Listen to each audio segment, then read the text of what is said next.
Chapter 1351. This was his pants splitting open at the back of his butt? Old Bai's face flushed bright red, and his lips trembled in anger. He stammered for a long time without saying a word, but his gaze toward Arbor became increasingly gloomy. Just as Old Bai was about to launch an attack, Xiaomu kicked out first, landing on his left arm. Her body shot up, and she twisted the spirit-binding rope to hold onto both his hands, as she stepped onto Old Bai's shoulders in an instant. Old Bai helplessly raised his hands high, his face turning even more purple and black.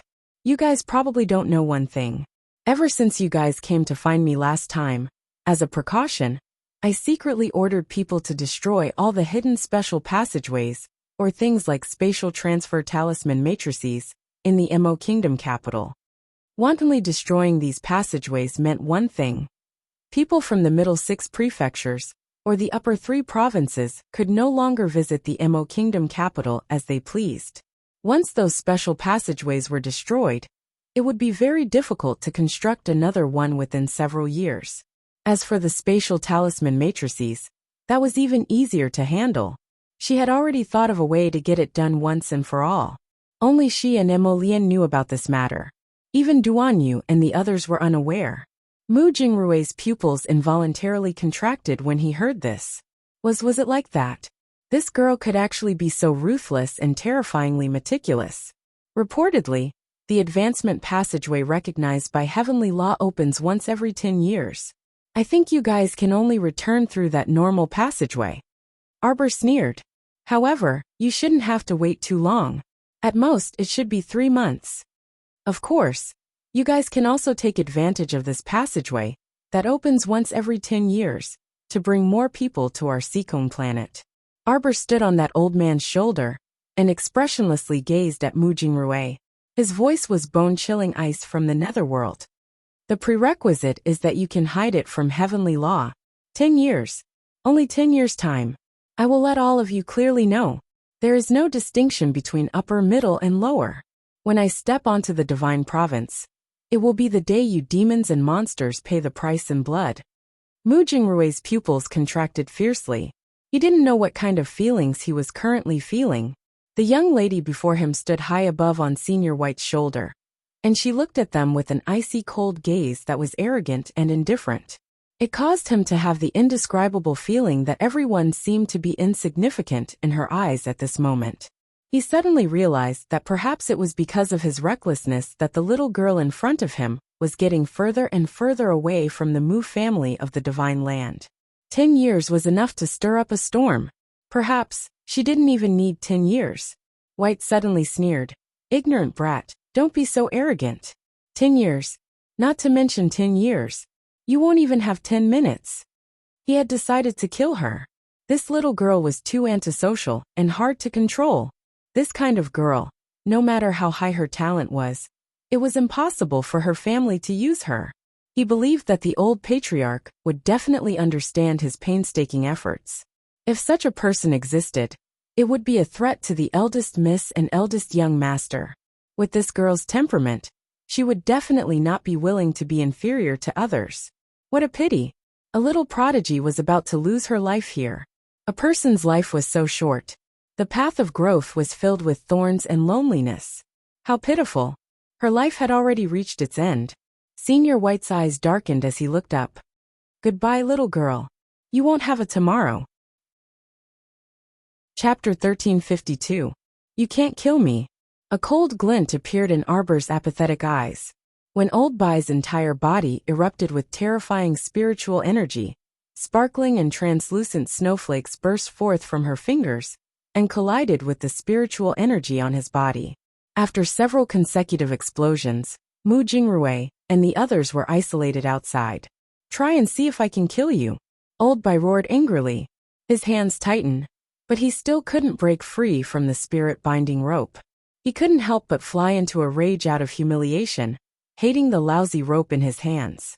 Ha! Old Bai roared angrily and fiercely stomped on the ground.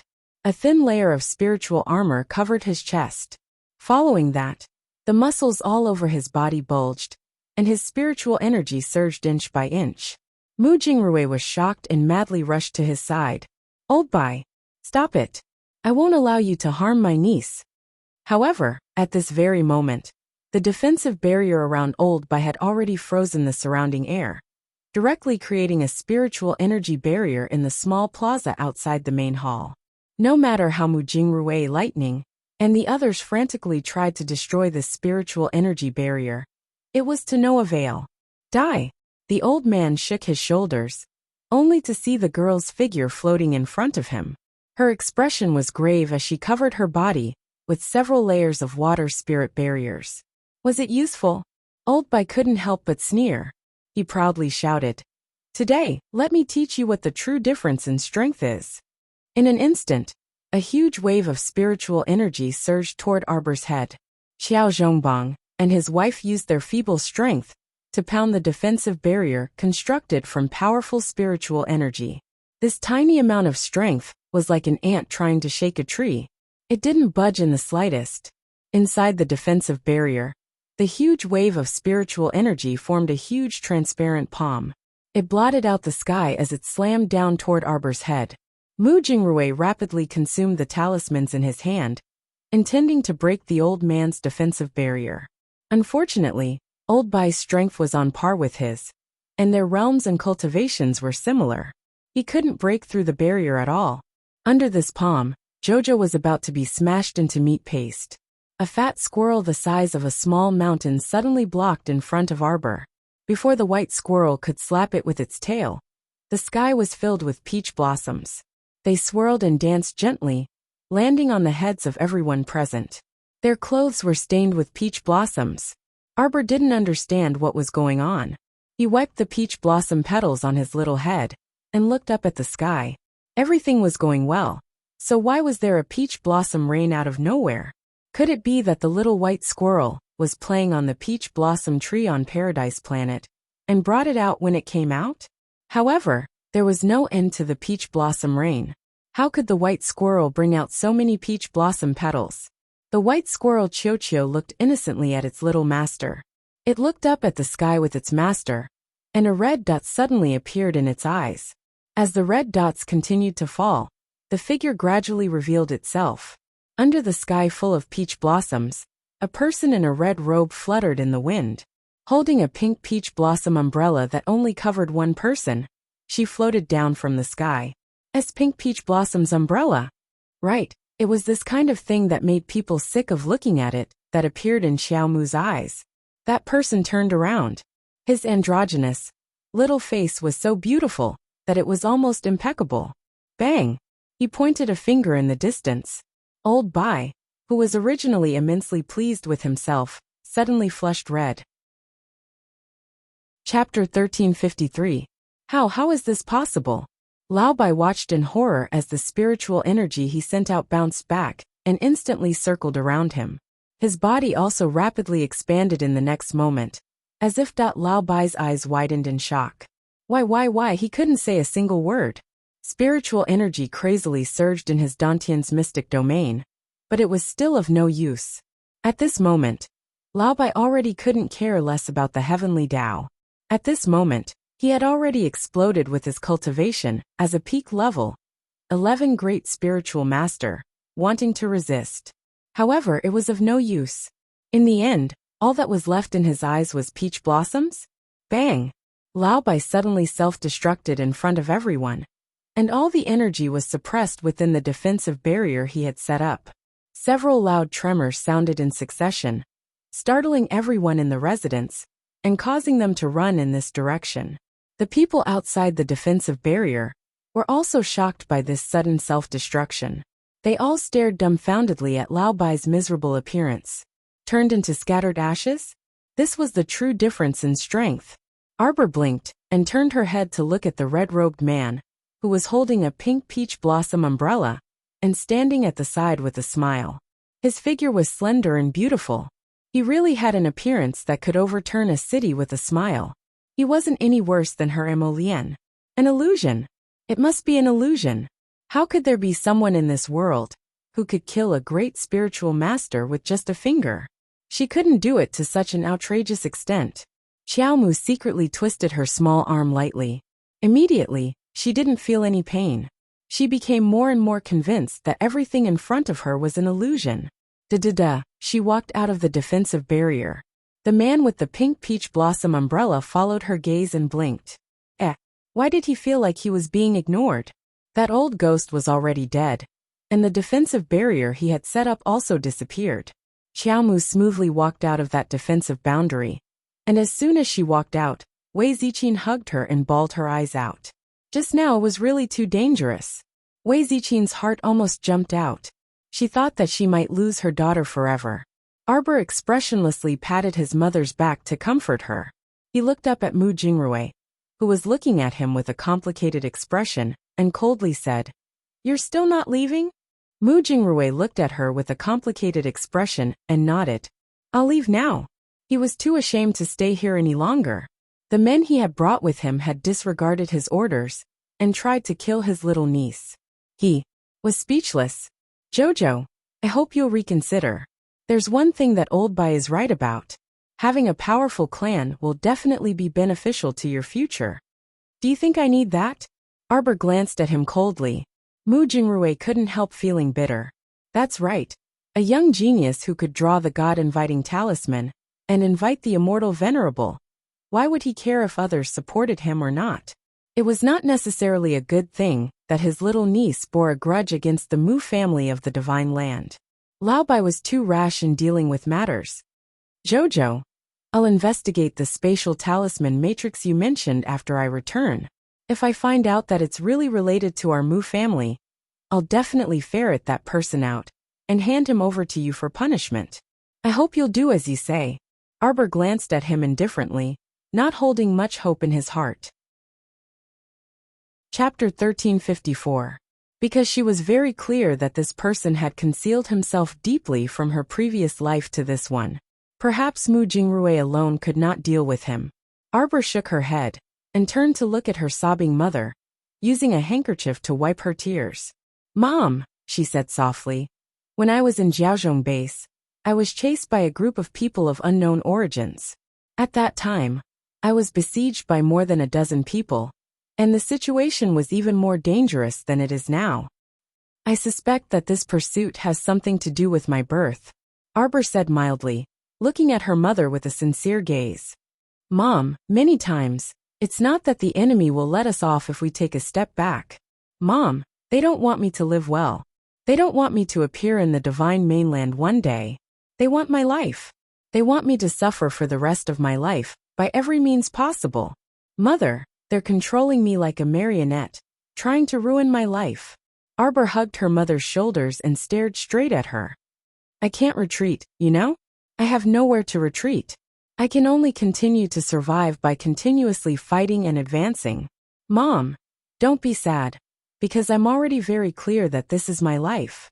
From the moment I was born, this identity of the Mu family's daughter has not brought me any glory or brilliance, but indelible pain and disaster. Mom, even so, you still want to maintain your silence and not tell me anything?" Everyone stared at her in a daze, especially second Uncle Qiao, brother Xiao Hu, Xiaolin and the others. They were baffled and stared blankly at the girl in front of them. "Jojo, what was Jojo talking about? What identity of the Mu family's daughter? Why was it that when her words were separated, they could understand each word, but when they were put together, they could not understand anything?" Wei Ziqin hugged her and cried bitterly, her expression carrying a trace of remorse. She did not know that things would be so serious, and that her daughter would have such a difficult life. "Child, why come with me, come with me?" Wei Ziqin suddenly stood up, pulled her little hand, and dragged her to the rear courtyard. "Father, what's going on?" Jolin looked at his father, Qiao Zhongbang, in shock. Qiao Zhongbang sighed. "Come with me to the hall. It's a long story." Everyone ran away, leaving behind only the flowers on the ground, as well as that it was a slender man holding a pink peach blossom umbrella. Has this venerable one been completely ignored by everyone? A certain person muttered to himself before his figure disappeared from the courtyard. It was as if he didn't exist in everyone's eyes. When had his sense of existence become so weak? Arbor silently followed his mother all the way to the back of the ancestral hall. Pushing open the heavy door of the ancestral hall, Wei Ziqing took her little hand and walked into the main entrance of the ancestral hall. They walked around to a small room in the back hall. Xiaomu saw that there was only a lone memorial tablet erected there, and there was even a piece of cloth covering it. "Kneel down, Jojo," Wei Ziqing said sternly. Arbor knelt down as instructed, silently kneeling in front of the memorial tablet. For a long time, mother and daughter did not speak. "Actually, you already have the answer in your heart, don't you, child?" Wei Ziqing sighed deeply. "You're such a smart child. You've already guessed it, haven't you?" Arbor did not speak, only staring straight at the cloth, as if trying to see through it to the name inside. Chapter 1355. Wei Ziqing lifted her hand to take down the cloth. Arbor's gaze then focused on the 3 large characters carved on the memorial tablet. Long Chuan. It really was Long Chuan. Arbor only felt a slight sourness in her little nose, and her eyes were filled with indescribable sadness. However, her gaze remained cold and still as she stared at the memorial tablet, not moving at all for a long time. She finally understood why her chest swelled uncomfortably and was filled with a strange sense of sorrow when she first saw the skeleton in the fiery red clothes in the land of inheritance. It turned out that it was actually the first time they met. 15 years. They didn't know each other when they met. She was the teacher who imparted the elixir inheritance to her, as well as her biological mother. "Miss told me that the injuries in her body originally weren't enough to support giving birth to you," Wei Ziqing said in a choked voice. "She used a very extreme method to give birth to you, so her body was even weaker than before. And at this time, her enemies came looking for her again. She had no choice but to entrust you to me. At that time, your father and I weren't married yet." Wei Ziqing thought of the past, only feeling that it was still vivid in her mind, but things had already changed. "Your father didn't despise us, mother and daughter. We met by chance in town." Wei Ziqing laughed bitterly. "After that, your father brought us mother and daughter back to Quoto village. Your grandmother always had a thorn in her heart, feeling that it was mother who did something wrong to your father, and that's why she had you. Jojo, your biological mother called you that back then. So from the beginning, Dad and Mom had always called her Jojo. At first, she thought that because she was the eldest, Dad and Mom just called Jojo Jojo out of habit. Only now did she know that it was because Dad and Mom knew that she was called Mu Qiao from beginning to end. Her nickname was indeed Jojo. Arbor knelt there without moving an inch. When Wei Ziqing saw this, her heart clenched. She reached out and stuffed half of the jade pendant with the red string into her daughter's hand. She hugged her daughter and cried, "Take it, okay? Jojo, this is what your birth mother left behind. You can blame anyone but her." Mother recognized the ring on your finger. Wei Ziqing looked up at the expressionless Arbor and said, "It's really the nature of mother and daughter. No matter how far apart they were, no matter how long they were separated. You guys just reunited without any reason, didn't you? So, when you heard that I knew how to refine pills, you were so happy that you opened the ancestral hall, saying that you were going to pay respects to the ancestors. Actually, you're just going to tell her that I've also become an alchemist. In the future, I will also be like her and become an alchemy grandmaster." Wei Ziqing nodded with tears in her eyes. "Mother, do you know who her enemy is? Who has been trying to take her life?" Wei Ziqing shook her head. "Mother isn't lying to you. Mother really doesn't know. I swore to young miss that I would never mention her name to you in this life. She hoped that you could be a normal person peacefully. However, how could her bloodline be normal when she was born? She didn't want you to go down a dead end and focus on revenge." Wei Ziqing hugged the girl and reached out to brush a strand of hair on her cheek behind her head. "Mother only knew.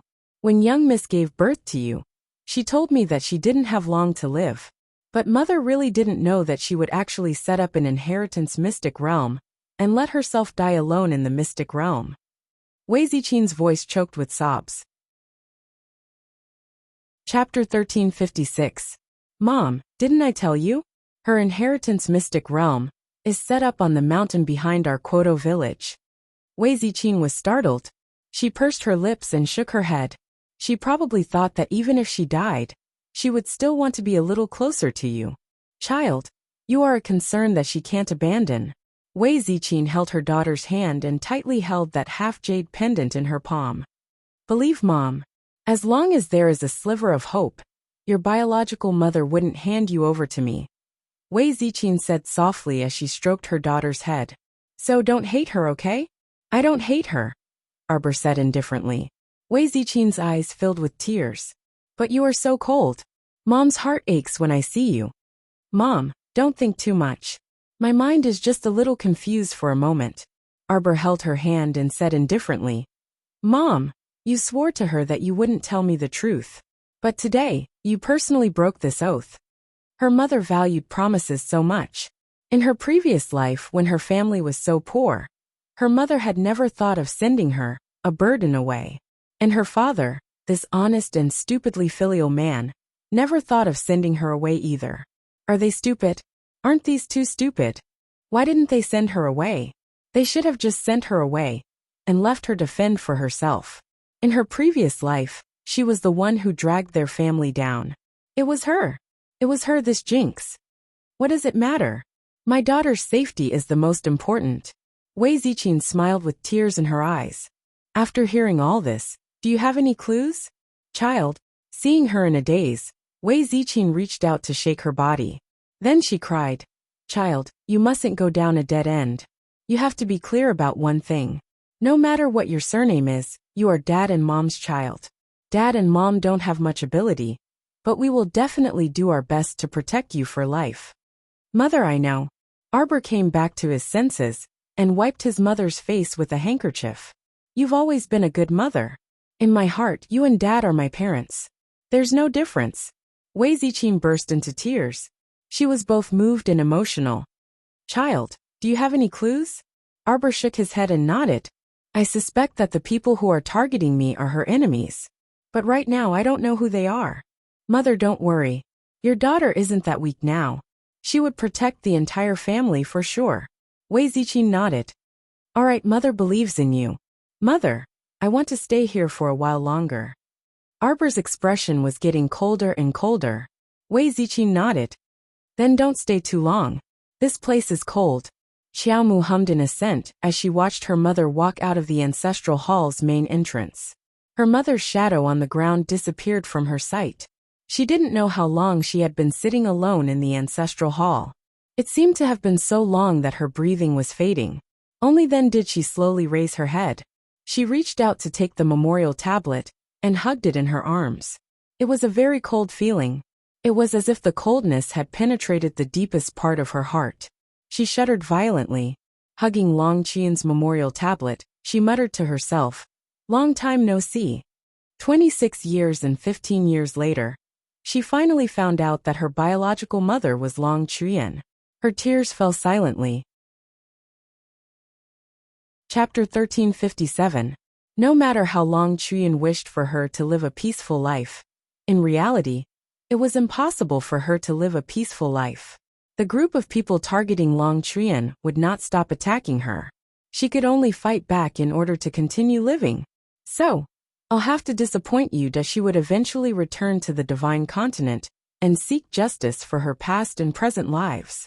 Arbor composed herself and walked out of the ancestral hall, returning to her room.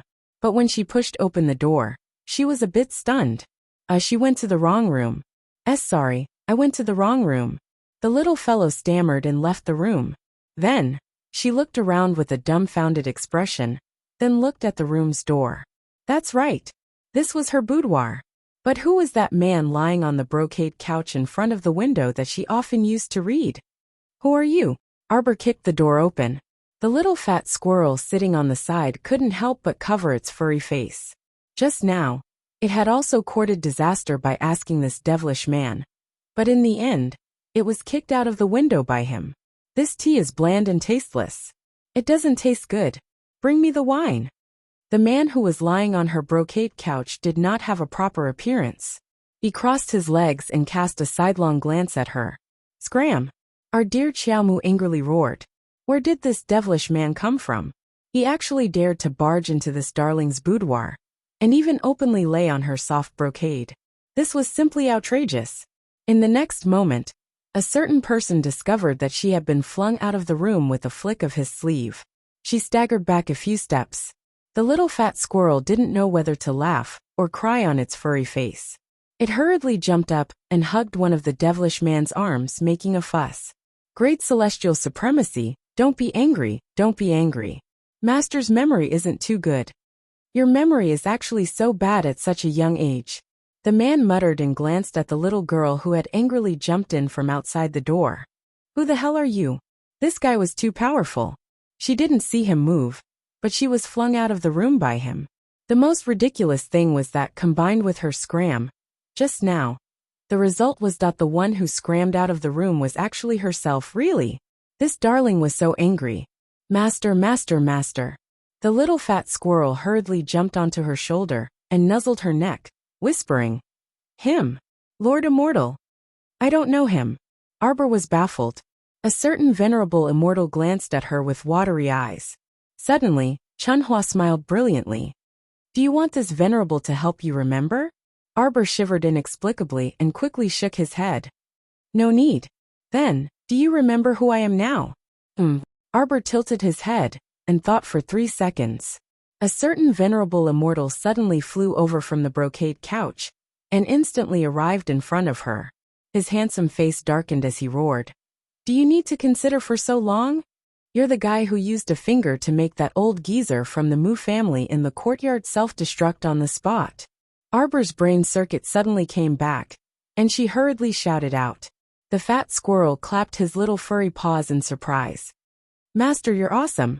I've been with you for so long. But this is the first time I've heard you say such a long sentence. There was no pause in between, and he didn't even pant. Arbor, remove the word guy. The venerable immortal looked at her with a smile and said, Little girl, you have the aura of the mystic domain on you, so you're definitely not an ordinary person. Chapter 1358. Arbor's entire body jolted, and she immediately looked at him warily. Even Emolienne hadn't been able to tell that she had a mystic domain in her body. Who was this person, to actually be able to see through the paradise planet on her body? Why are you glaring at this sovereign like that? So rude. He muttered, and suddenly reached out to grab her small hand. Hurry up and take it out. You must have wine on you. Why you? Where did you come from? You actually don't know where I came from? The sovereign immortal glared at her angrily, and a slender finger nearly tapped the tip of her small nose. He said angrily, Why you? You little muddle-headed bug. Our dear Xiao Mu was instantly very angry. Growing up, people had always praised her for being smart, wise, and fair. Who would point at her small nose and call her a muddle-headed bug? This was simply preposterous. Cough. The little treant really couldn't stand it anymore. He ran out of Paradise Planet and kicked Qiuqiu, who was occupying her shoulder, down. He said softly, Master, let me tell you. This is the sovereign immortal that you used the deity inviting talisman to invite over. What? Arbor was stunned. Didn't you say that those sovereigns were all busy? The little treant hurriedly covered his eyes with 2 tree branches. How could he have known that the deity inviting talisman that Master used would only appear after such a long time? Arbor was even more speechless. She thought that her deity inviting talisman had been wasted. How could she connect this person in front of her with her deity inviting talisman for no reason? Arbor sized up this young man, and the other party's charming and enchanting eyes were also staring at her with a smile that wasn't a smile. His thin lips were moist and pink, and a lock of curly hair fell on his cheeks. His slender body leaned lazily against the door, leaning against it without any sense of propriety. She recalled that this person had landed in the courtyard with fragrant peach blossoms all over his body, and his red clothes were very eye-catching. And at this moment he had actually changed into a set of pink clothes. No, he had also changed his hairstyle. Just now, his hair was not tied up, but now, he had changed it into long curly hair. Could it be that every time he changed his clothes, he had to match it with a unique hairstyle? Oh my God, he's even more diligent in changing clothes than this girl. A thought flashed through Arbor's mind. Were you really invited by my God-inviting talisman?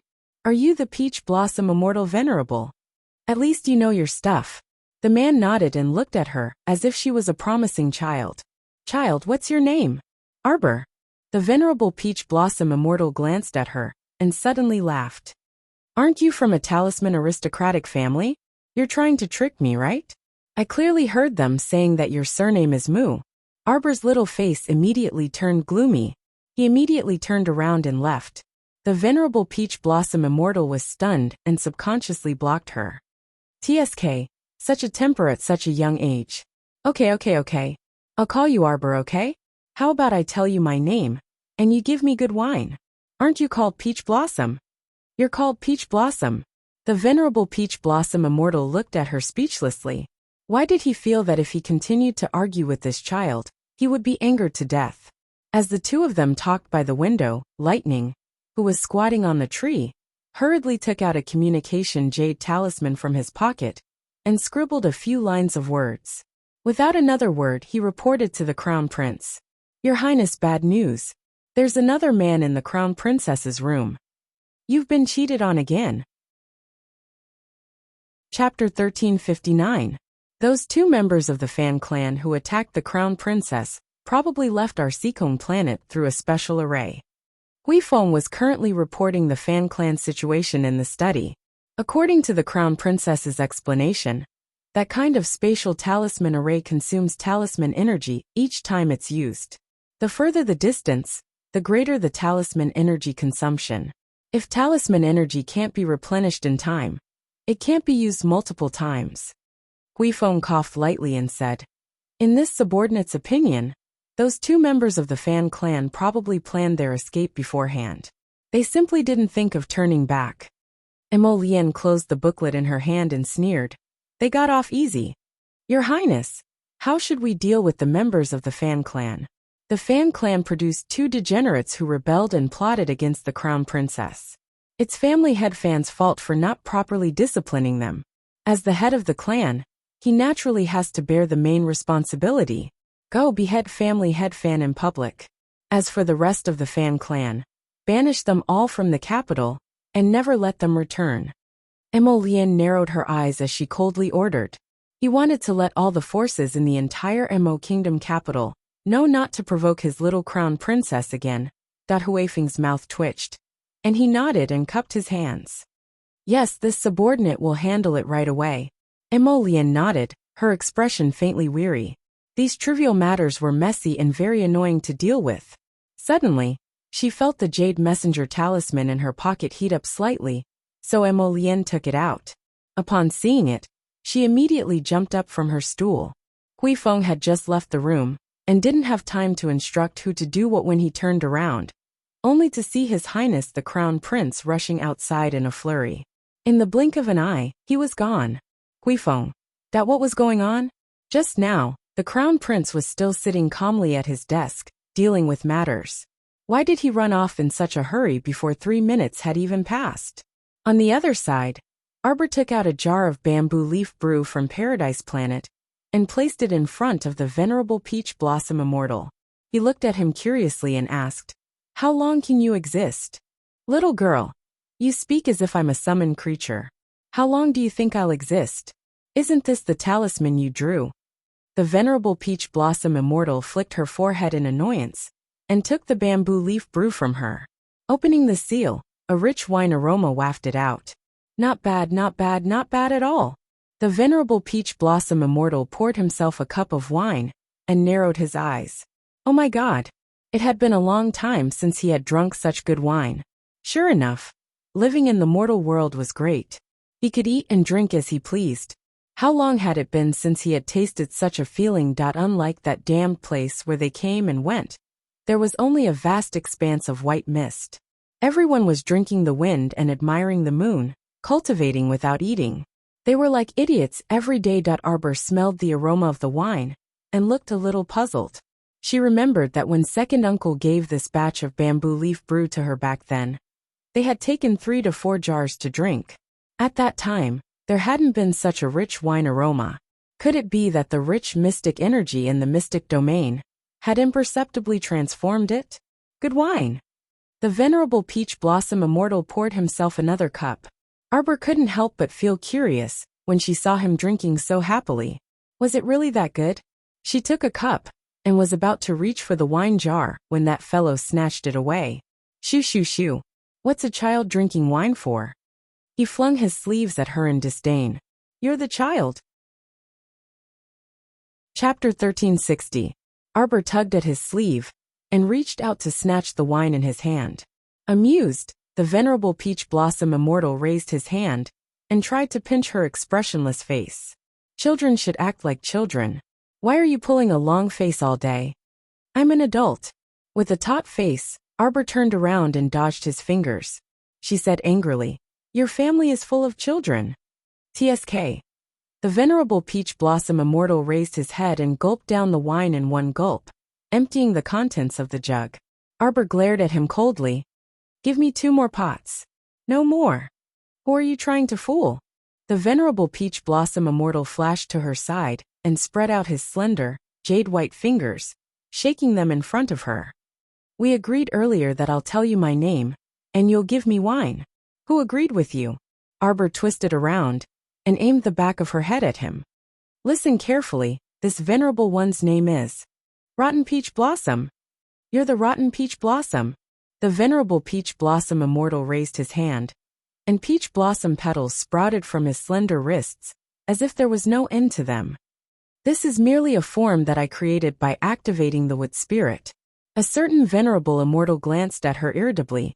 You don't know? Just like your water spirit that can melt ice and snow. This wood spirit's form is even more colorful and ever-changing. All the plants in the world can take on the form of wood. How can I not know? Arbor stubbornly maintained her stoic face, and indifferently swept her gaze over his face. With a flip of her hand, the wood spirit turned into a small yellow flower and landed on her palm. Isn't it just like this? The venerable Peach Blossom Immortal. That why was this child so unadorable? What attack power can a small flower like you have? Your peach blossom has attack power? Nah.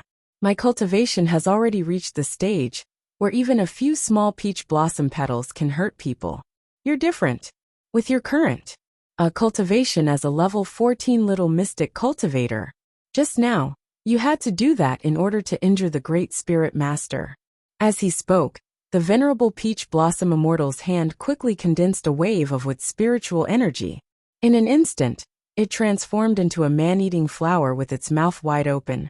The flower's stamen spat out a thick wave of spiritual energy, which shot towards the wall of the room like a sharp sword. Hey, don't destroy my room. The spiritual energy was about to hit the wall, but in the blink of an eye, it turned into nothingness and slowly dissipated. Arbor's eyes widened in surprise. He turned to look at him. You're pretty good. Give it a try. Xiaomu nodded and took a deep breath. She then channeled her with spiritual energy and created a man-eating flower, according to what she had previously drawn. However, his man-eating flower's head was only 1/5 the size of the venerable Peach Blossom Immortal's head. Furthermore, it couldn't spit out spiritual energy. It looked rather unsightly.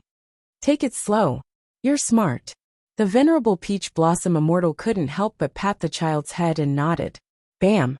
In the blink of an eye, a streak of fire shot towards the venerable Peach Blossom Immortal's hand. If he hadn't dodged quickly, he would have been burned. The venerable Peach Blossom Immortal leaned to the side and fell on the brocade couch by the window. He looked up at the man who had jumped through the door. Who are you? Emolian was instantly enraged when she saw this evildoer's posture. How can I get away with 2 more chapters? _carrot recently. Updating 10 chapters every day simply doesn't seem like something I can do. Chapter 1361. Arbor was still immersed in the power of the wood spirits that the venerable Peach Blossom Immortal had used. The venerable Peach Blossom Immortal's control of the wood spirits was truly perfect, and he could control them as he wished. It was very pleasing to the eye. The wood spirits had obediently submitted to him, and they could change as he wished. He wondered when she would be able to do that. Arbor lowered his head and took out 2 bottles of bamboo leaf wine. Since you taught me the spirit technique, Lien. When did Emolian arrive? How did the 2 of them start fighting? The 2 of them had flown out of the house and were fighting on the roof hundreds of times. Arbor hurriedly ran out of the house and stood in the courtyard, waving at them. Stop fighting. Men like to fight. See, in the blink of an eye, they were fighting on the roof. The little girl sighed and shook her head. She swept a disdainful glance at them. Whoosh! Whoosh! Two slender figures, one in front and one behind, suddenly appeared in front of her like shooting stars. The venerable Peach Blossom Immortal directly reached out and snatched the 2 bottles of wine from her hands. He dodged to the side, avoiding Emolien's line of fire. He glanced back at him and could not help but click his tongue. Kid, with your cultivation, how can you still survive in the secular world? Lien. Arbor hurriedly went forward and tugged at his sleeve. Why did you come here? Who is he? Prince Emo exuded a cold aura. The cold light in his eyes was like a solid sword. The venerable Peach Blossom Immortal hugged the 2 bottles of wine and drank with a smile. A kid? Who is he? He's a venerable immortal that I invited with a talisman. Venerable immortal? Emolien's eyes flashed. Are you sure? Arbor nodded her little head very honestly. Hey kid, you didn't expect this, did you? I was being lenient just now. Otherwise, do you think you can exchange 100 blows with me? Are you kidding me? The venerable Peach Blossom Immortal gulped down half the bottle of wine and exhaled. Good wine. Why did you invite him here? What? Inviting a deity is of course to fight. The venerable Peach Blossom Immortal crossed his long and slender leg before turning to shake his head at Emolien. Don't sway, don't sway. You brat. Do you think I'll be afraid of you just because you have 3 heads? Arbor. Emolien sneered. Get the hell out of here after the fight. Are you trying to cheat me out of my food? It's none of your business. I'm eating the little girl's food, not yours. The venerable Peach Blossom Immortal couldn't even straighten his tongue and spoke in a muffled voice. Haven't you heard of an old saying? It's easy to invite a god in, but difficult to send him away. Emolien's eyes flashed with anger. He was about to step forward and beat the shameless guy again when Arbor quickly held him down. He raised his hand and patted his chest to calm him down. Don't be angry, don't be angry. I'm telling you he won't stay for long. How? How did you know? The venerable Peach Blossom Immortal replied to the little girl's question. How can he stay here? It'd be strange if the heavenly Tao didn't kill him. Arbor winked at Emolien. When I drew the deity inviting talisman, there was a small description. Summon a deity to the world, and it can assist in battle for 2 hours. In other words, this venerable Peach Blossom Immortal could stay here for 2 hours at most before he had to disappear. Nonsense. A certain venerable Peach Blossom Immortal who had passed out by the flower rack waved his hand and said, How much did he drink? About 1.5 bottles. TSK, with this alcohol tolerance? He's only slightly better than second uncle. And a venerable immortal. He must be a fake. Chapter 1362. Jojo, when did you invite him over? How long has it been? The main thing was, had the 2 hours passed? If not, then he would have to take action. He was a very vigilant person with a sense of danger. He would never leave such a peerless demon by his wife's side, that although the little guy looked like he had not been enlightened, there was no guarantee that someone would take advantage of the situation. When Arbor heard this question, she was slightly taken aback. Then, she tilted her head and looked like she was thinking hard. Okay. It seems like it's been a long time. I've been in the ancestral hall for the whole afternoon. Oh right. She had not thought that this venerable immortal had been here for more than 2 hours. Prince Mo's expression changed. He thought of the strange summoned beasts by Jojo's side. It can't be that he can't return after being summoned, right? It can't be. Arbor looked at a certain venerable immortal who was sprawled out on all fours next to the flower stand and twitched her mouth speechlessly. Jojo. Mother is here. Mother is going to nag when she sees you. Arbor pushed the crown prince and said with a stoic expression, Hurry up and leave. Mother said that we can't see each other for the next few days. Okay. Then we'll see each other in 3 days. Emolien quickly stole a kiss on her cheek. Then, she nimbly turned and dodged the little guy's pinching fingers. She ran to the venerable Peach Blossom Immortal's side and picked up the unconscious guy. Then she turned and jumped onto the wall. Hey, where are you going to throw him? After all, this was a great immortal whom she had invited using the god-inviting talisman. Don't worry. Emolian waved her hand. Without waiting for him to finish speaking, she ducked her head and disappeared from the wall. Wei Ziqin led a group of people over and looked around suspiciously.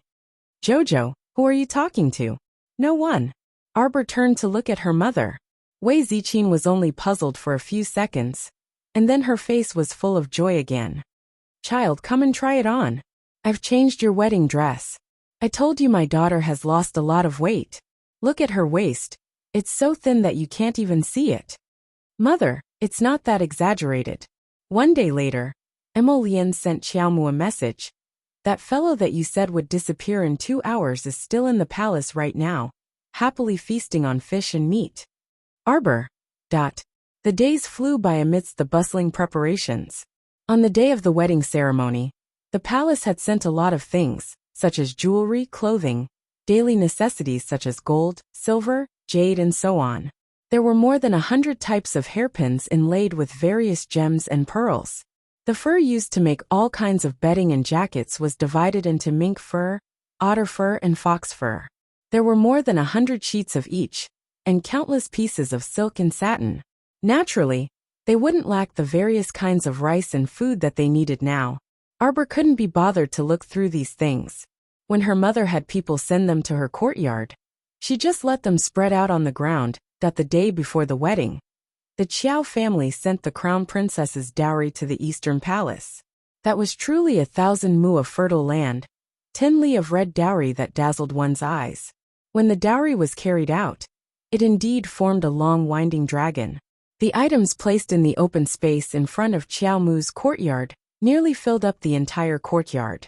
In addition to the gifts from the great king and queen, there were also all the things that Prince Emo had privately turned over.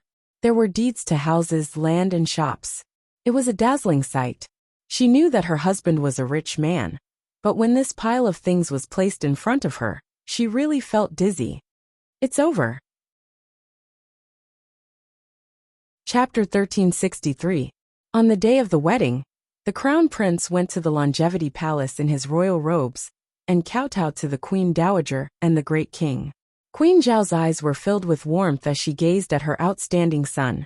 The imperial chariot left the palace, escorted by guards. The road from Minshan Avenue to the palace was basically controlled by the Dragon Saliva Guard to prevent any accidents. The procession meandered slowly. Emolian's anxious heart was gnawing at him. Under the jade crown was a handsome face. His eyebrows reached his temples, and his phoenix-like eyes looked around. His spirit had long flown somewhere. Your Highness, calm down. You'll be able to see the crown princess very soon. How could he calm down? He could even hear his own heartbeat now. He would wait for as long as he wished for as long as he wished for as long as he wished for. The day of the wedding had finally arrived. On the other side, the Qiao family had been busy since early in the morning. Even though many people had been temporarily transferred from the palace to help, Wei Ziqin still felt that there was not enough manpower. Master, let me tell you, it's really lively outside today. Qing Wuan flapped her wings and flew in through the window. When she saw the girl in a bright red wedding gown, sitting in front of the dressing mirror, she only felt a fire burning in her eyes. This wedding gown was made of cloud sky brocade. Everyone knew that cloud sky brocade was worth 10,000 taels of gold in the past. But in today's world, it was almost out of stock. The little girl sitting in front of the dressing mirror had her hair tied up in a bun.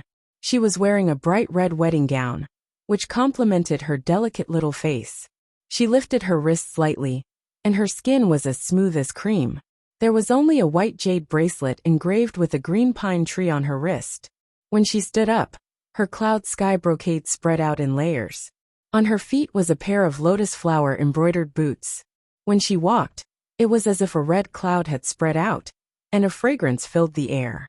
She was really a beautiful little girl. It was rare for the little fellow to wear a red robe.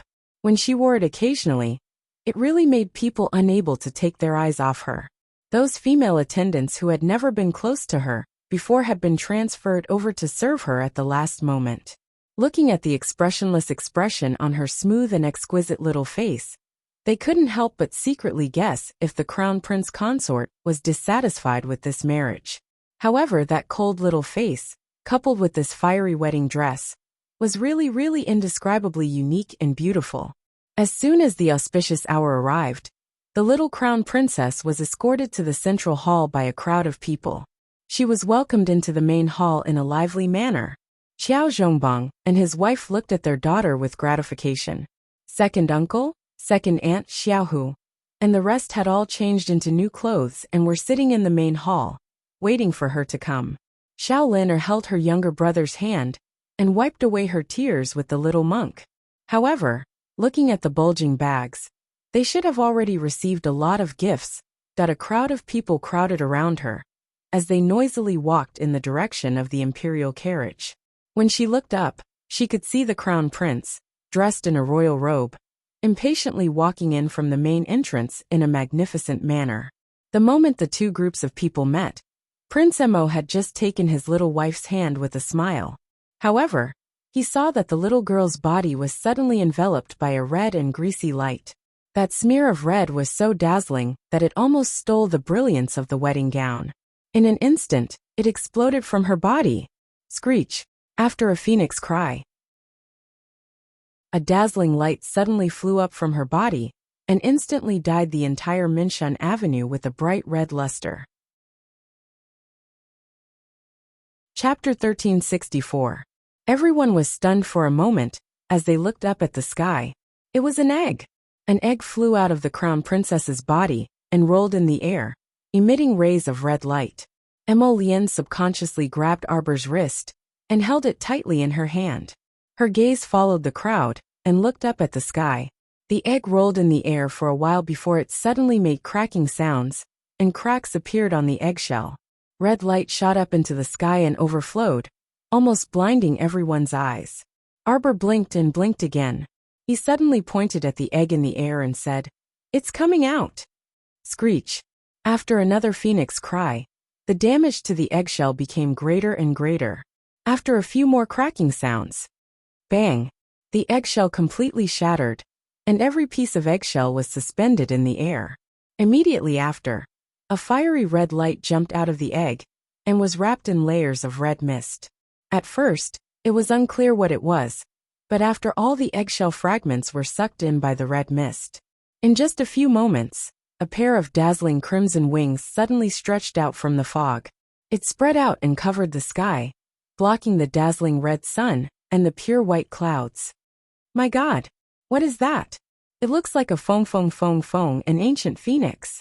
The phoenix's long and elegant wings scattered a stream of scarlet flames as it circled in the air and cried out happily. Only Miss Chiao knew that this little guy was currently shouting in her conscience. I'm coming out, I'm coming out. I'm finally coming out, awwa. Look at how happy he is. He must have been very stifled in the egg, Arbor thought as he looked up at the fire phoenix, whose body was even larger than Qing Wan's. Big Cyan, it should be your brother, right? Xiaomu glanced at the little chick flying around her head. TCH, it's not from the same clan as him. Look at that silly little guy. How could it be my brother? Qing Wan glanced at the sky in disdain and flapped its wings. Master, give it a name. He was definitely trying to trick Fire Phoenix, because he was very clear that the names his master came up with were generally not good. Egg, I'll call you Fire from now on. How about it? No, how can I have such a girly name? Then why don't you just call me an egg? Egg's my ass. I'm no longer an egg. The Fire Phoenix was so angry that it let out a cry as it spun back and forth in the air. You're so picky. Why don't we call you she? Seeing that you're wearing a fiery red robe, calling you Xia wouldn't be a bad idea, the little fellow thought. Ooft. Qing Wan laughed so hard that she somersaulted in the air. What the hell? Xia, which little girl's name is this? Egg, Fireball, she, or pick one? Arbor made the final decision, as if there was nothing he could do about it. The phoenix egg was helpless and could only say, Huohua then. Alright, being called Huohua is at least 1,000 times better than being called Sheer. The ancient fire phoenix circled in the air. After a shrill cry, birds from all directions flew towards the marquee of Jiyuan's estate on Minshan Avenue. Clusters upon clusters of colorful flowers formed an extremely beautiful painting of 100 birds paying homage to the phoenix. The street, which was originally gray due to the withered vegetation, was instantly filled with gorgeous colors. The children were the happiest as they clapped their hands and jumped around while shouting, "Crown Princess! Crown Princess!" Chapter 1365. Go! Go go go go! Several men hiding in the shadows of the crowd, who were looking around, couldn't help but reach out to swat away the birds that didn't have eyes flying over. An elderly man beside them couldn't resist saying, "Hey, don't rush, don't rush. When His Highness the Crown Prince and Her Highness the Crown Princess leave Minshun Boulevard later, we might be able to catch a few birds back to roast and eat." Normally, these birds hid very well, so how could they catch them? When those men who had been looking around heard this, they coldly swept a few glances at the commoners who chimed in, and the fierce-looking muscles on their faces trembled slightly. Just as they were about to squeeze out of the crowd, several black-clothed youths swiftly appeared around them. They clamped their arms behind their backs and silently dragged them out of the crowd, completely not alerting the bustling commoners in the surroundings. The Night Pavilion's mission today was to secretly investigate all suspicious characters and cooperate with Dragon Saliva Guard Captain Wuxia in the open to maintain law and order here. They couldn't allow any suspicious characters to ruin the wedding that His Highness the Crown Prince had been looking forward to with great difficulty. Therefore, the group of people that the Night Pavilion sent out were basically level 12 mystic cultivators and above, and their fiery eyes were very sharp. From Minshun Boulevard to the Eastern Palace, Missouri Lien had arranged for people to be stationed on every path that could possibly have a crisis, so they could deal with any unexpected situation at any time. This wedding was bound to be carried out perfectly. No one was allowed to carry out any destructive actions. Huahua, come down. I'm going out. Arbor reached out a small hand and lightly beckoned at the sky. Shriek. After Huahua let out a cheerful phoenix cry, it charged straight down like a red halo and rapidly swooped down. Whoosh! The eunuchs, royal maids, royal guards, and the others blocking the entrance all cried out in alarm. Just as this ball of flame was about to land in the crowd, that fire was like a shattered star, fading away bit by bit. The phoenix returned to its position and suddenly went to Paradise Planet inside Arbor's body. Everyone only saw that ball of raging fire pounce on the Crown Princess, causing the tassels on her phoenix coronet to sway and the pearls and jades to jingle. This kind of little Crown Princess was truly too dazzling. Like light clouds covering the moon, like flowing wind returning snow. Looking from afar, it was as clear as a bright pearl, as fine as the bright moon in the sky. Looking around, the light in his eyes flowed, and he suddenly revealed a brilliant smile towards the Crown Prince. As Lien held her small hand, he fixated his gaze on his wifey. How could he bear to shift his gaze away? This smile stunned the palace maids and eunuchs who were escorting them out. As far as he could remember, the Crown Princess had never smiled before. However, once she smiled, even 1,000 flowers could only bow down to her. Wei Ziqin secretly wiped away her tears, a trace of a smile hanging at the corner of her mouth. Yet, from both sides of Minshun Avenue, came a burst of excited cheers. Oh my God! The phoenix fell into the Crown Princess's house. As expected of our Mo Kingdom's Crown Princess. She truly is the destined heavenly phoenix, the wife of my northernmost heir apparent. From both sides of the street came the cheers of the populace, the sea of people bowing down to the Crown Princess. All of them secretly looked up to see the Crown Princess being led out of the Marquis of Jiyuan's estate by His Highness the Crown Prince. This was incredible. The little Crown Princess's snow-white complexion was as beautiful as a fairy that had descended to the mortal world, making people unable to move their eyes away.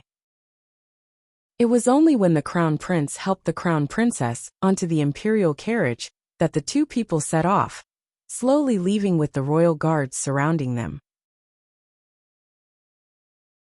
Chapter 1366.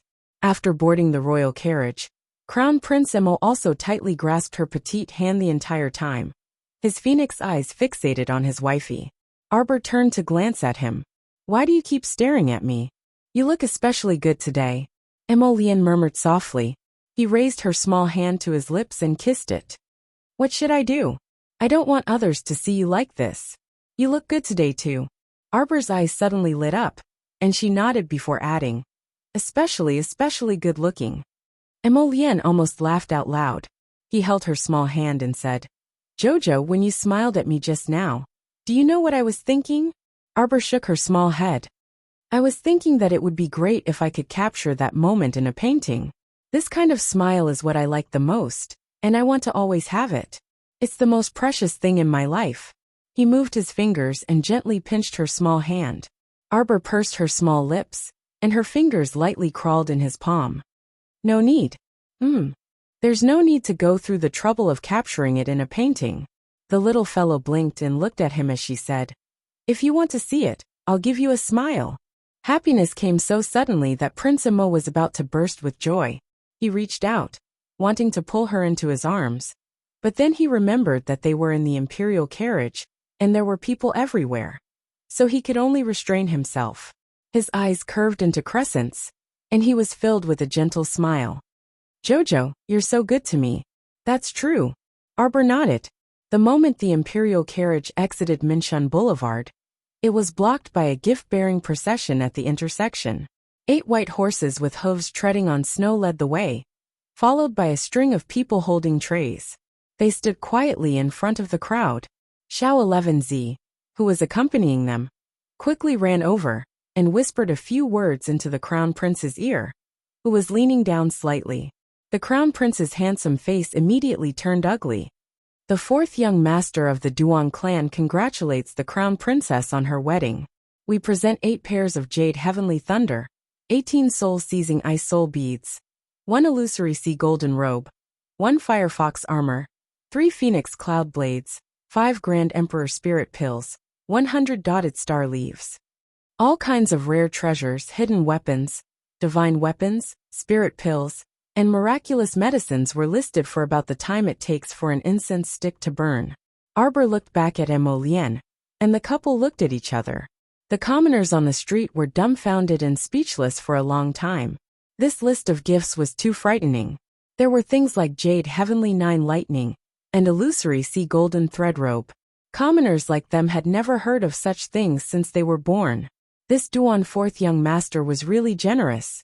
A steward of the Duan family respectfully handed the gift list to the crown princess. The little crown princess glanced at it and calmly said, Not bad. Then she confiscated the gift list. Everyone. Prince Mo's lips turned up slightly, but his eyes flashed with the glint of a sword. If Duan Yu dared to walk in front of him right now, he would definitely beat him to death. Why did you have to freaking choose this time to give gifts? Why did you have to block the way? Would it kill you to send a gift list to the Eastern Palace? Harboring malicious intentions. However, Emolien soon discovered that Duan Yu wasn't the only one harboring malicious intentions. It was as if those people had made an agreement to block the way and give gifts one after another. When Arbor received the gift lists from the Qin estate's eldest young master and 2nd young master in succession, the eldest young master gave an evaluation of not bad. The 2nd young master threw out not bad. Everyone. I need to get busy. Continue tonight. Chapter 1367. At the same time, Anya Pavilion was shrouded in a dense gloomy aura. A yellow-clothed young lady stood motionlessly next to Commandery Princess Ian like a clay puppet. Commandery Princess and was holding a teacup that was emitting faint steam as she stared intently at her reflection in the mirror. The sound of light footsteps came from the side of the door. Sua ran in breathlessly from outside the door.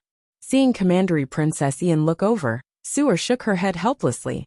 It can't be helped, Commandery Princess. His Highness the Crown Prince is too vigilant. All the roads from Minshun Boulevard to the Royal Palace have been strictly controlled. The troublemakers that we hired have mostly been caught by the Crown Prince's ambushers, so they won't be able to accomplish anything. Commandery Princess Ian's eyes turned blood red instantly. She swept all the items on the table to the ground, and Commandery Princess Ian raised a bronze mirror up high, before throwing it down with a clang. The huge commotion caused Sue to widen her eyes in fright, and she retreated a few steps. Fortunately, The yellow-clothed young lady had already dismissed the people in the room. At this time, other than Su-er and that yellow-clothed young lady, no one else knew that the commandery princess could be so terrifying once she lost her mind and got angry. Ah! Su-er exclaimed. Commandery princess, don't be angry, commandery princess.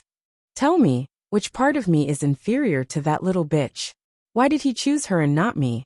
Tell me, tell me. Commandery Princess Ian shouted angrily with clenched fists.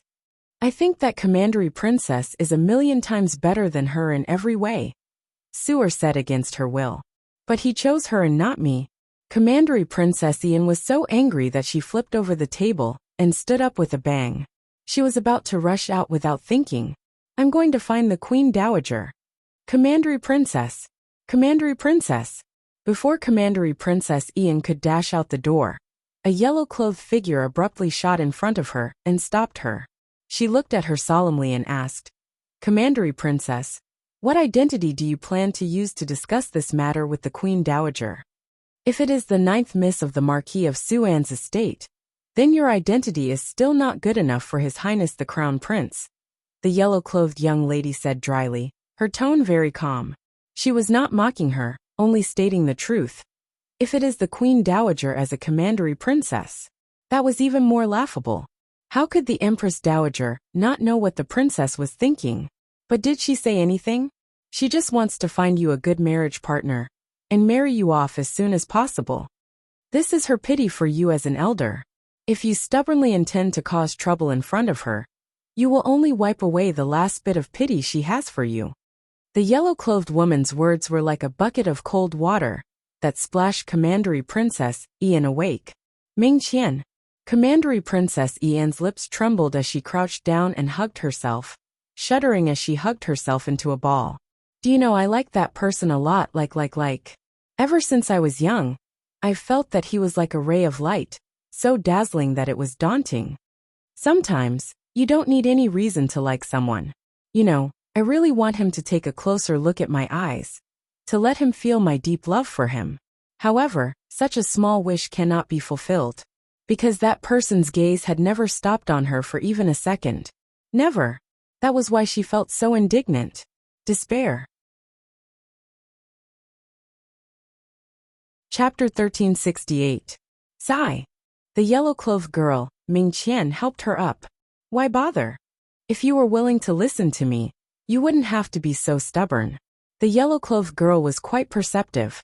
She understood very well that the Queen Dowager indeed doted on her master a lot. But this was all on the premise that her grandson could not be harmed. The Commandery Princess and Su-er were truly too childish in wanting to mess up His Highness the Crown Prince's grand wedding behind her back. If someone were to investigate this matter, they would definitely trace it back to her. At that time, Her Majesty the Queen Dowager's last bit of patience would be completely worn away. All right, Commandery Princess, you had better rest properly inside. Don't go anywhere for the next few days. You still need to find someone to smooth things over for hiring local ruffians to cause trouble, so as to avoid His Highness the Crown Prince finding time to investigate you. At that time, it really would be too late for regrets. Commandery Princess Ian shuddered. You mean, if he knew that I was the one who did this, he would execute me without regard for the Queen Dowager's feelings? His Highness is a ruthless person. Before you did these things, you should have clearly known the consequences. The Fan family is your example. After saying this, the yellow-clothed girl Ming Qian stood up and walked outside. She was in a hurry to deal with the mess that the Commandery Princess and Su-er had left behind. The veins on her forehead were throbbing, and she felt very vexed. Commandery Princess Ian collapsed onto the bed, and Su-er quickly went up to soothe her. Commandery Princess, don't panic. With Ming Qian here, there definitely won't be a problem. Su-er, I didn't control myself, did I? Commandery Princess Ian finally calmed down and muttered to herself. There's still a chance, right? Su-er, I still have a chance, right? Right. Commandery Princess, where there's life there's hope. Commandery Princess, you must stay calm. In the future, you must not clash head-on with that crafty Crown Princess. As long as we can win the Queen Dowager's favor, there will still be a chance at that time. Su-er nodded repeatedly. Commandery Princess Ian gazed at that girl with teary eyes. Su'er wasn't like that girl Ming Qian. She always acted like an old woman, was good at scheming, and was good at grasping people's hearts. Su'er was a straightforward person. She always treated Ming Qian's words like an imperial edict, and did her best to carry them out. Compared to Ming Qian, who was smart and hard to control, she actually liked Su'er more. His usual reprimands were mostly just a pretense to knock her down a peg or two. Commandery Princess Ian sat up straight and wiped the corners of her eyes with a handkerchief. Suddenly, her lips curled up into a cold smile. There is still a chance. Su'er felt that when her imperial princess spat out these words, it was as if she was swearing to the heavens. She didn't know if she was trying to convince herself or the heavens. My Joe's section break. After Arbor was sent to the Eastern Palace, he didn't stay idle. He ate and drank as usual, and had people remove the heavy phoenix crown from his head. Xiao Yao had entered the palace with him, so she couldn't help but find it amusing when she saw that he couldn't sit still. Crown Princess, His Highness is greeting guests in the forecourt. It will probably be a while before he comes over. How about I go to the kitchen to get some pastries for you? Arbor, who was eating a red date on the bed, looked up at her when he heard this. No need. There are so many red dates and longans here. It's enough for me to eat. Chapter 1369. Xiao Yao pursed her lips. What could she say? This little crown princess is too strange. I really pity the crown prince.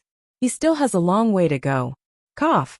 Xiao Yao coughed lightly and leaned forward to whisper to the little crown princess. Crown princess, do you still remember Madame's instructions? Arbor's hand, which was eating the red dates, paused. He wanted to ask her something, but he suddenly thought of something, and his face turned red. The next night, her mother talked to her, and even secretly gave her a secret manual. When she opened it, she was so embarrassed that she wished she could dig a hole and bury herself in it. She had already thrown the book under the box as a last resort. What a joke! Did she even need to read that book? Back then, she was someone who lived to the age of 26. Although her life in her previous life was very monotonous, she was not a fool. Even if he had never experienced human affairs, he would have at least seen a pig run if he had never eaten pork. The young crown prince consort's face was stoic as she looked at Xiao Yao in all seriousness. Don't worry, nothing will happen. Just let him come. Xiao Yao. Why did she have the urge to laugh? Crown princess, are you sure you don't look like you want to fight? Okay. Xiao Yao will go to the kitchen and get you a bowl of soup or something. Drink it first to fill your stomach. I'm not hungry either. The little crown princess had already stuffed herself full with dates and longans. Xiao Yao's mouth twitched. This is His Highness's order. Xiao Yao will go now. Oh, Arbor was bored to death and fell on the bed. She felt that the bed was covered with melon seeds, peanuts, candies, red dates, longan, and 4 happiness dumplings. It made her waist and legs hurt. He had no choice but to turn over and continue eating. I really don't know who came up with this idea. Isn't it uncomfortable to scatter these things on the bed? She flipped through the books again. When she heard footsteps coming from outside the door, she casually glanced over. Xiao Yao, you're back so soon. Arbor looked at her with some confusion. The small kitchen in the East Palace was quite a distance away from here. Could it be that Xiao Yao had returned before getting the food? Xiao Yao walked in with a smile. It was just a glance, but Arbor felt that there was something wrong with this Xiao Yao. Although she pretended very well, Xiao Yao had been by her side for many years. Her every move, frown, and smile had long been etched in her heart. It was impossible for her to be mistaken. Who are you? The incomer couldn't help but be startled by Qiao Mu's words. Had he been discovered again? This little guy is really amazing. Every time, it would only take a few breaths of time to see through his disguise. You're the Snake Beauty. Or is it more appropriate to call you Ding Ting Ding? Arbor's eyes instantly turned cold. Without saying anything, she raised her hand and shot out a poisonous fog, which sprinkled over to wrap around his body. Cult Master Ding dodged with a sidestep. His entire body twisted like a fried dough twist, as he suddenly disappeared from the door. Arbor stared ahead vigilantly. Sure enough, following the slight swaying of the air, A slender figure suddenly appeared in front of her. Cult Master Ding let out a long sigh. You want to kill me as soon as you see me? Why did she feel that this person was speaking to her in a familiar tone? It was really inexplicable. Whether it was the snake beauty in the underground village, or him targeting Emolien to steal her, or him poisoning Emolien with devil grass, it was clear that they were mortal enemies. Chapter 1370. Why are you looking at me like that? Cult Master Ding looked at her with an indecipherable expression. Suddenly, there was the sound of bones cracking, and the sweetly smiling Xiaoyao girl suddenly grew taller, turning into a slender man in purple. He narrowed his eyes and smiled faintly as he looked at her, his entire body emitting a seductive aura. Jojo, can I apologize to you? He had a pitiful expression as he looked at her and said, It was my fault for pretending to be your mother to deceive you. And it was even more my fault for leaving your mother in the room. Tell me, how can you forgive me? Arbor looked at him expressionlessly. The more she looked, the more she felt that there was something strange. This person acted like he was familiar with her, and it didn't seem like he was pretending. But she clearly wasn't familiar with him. Jojo. Arbor's small face was taut. You're here to court death, right? Why do you say that? You poisoned Emolien with devil grass before, and he was worried that he wouldn't be able to find you for revenge. Today, you delivered yourself to his doorstep. So aren't you just seeking your own death? Cult Master Ding snorted. He's lucky that he didn't die. Now, he actually wanted to marry her, which simply made him feel very surprised. Devil grass was a neurotoxin that even those poison experts might not be able to detoxify. So he didn't know how Prince Emo had managed to escape this calamity. Arbor suddenly struck out a palm at his chest. Cult Master Ding was stunned, but he didn't dodge or dodge, and met this palm head-on.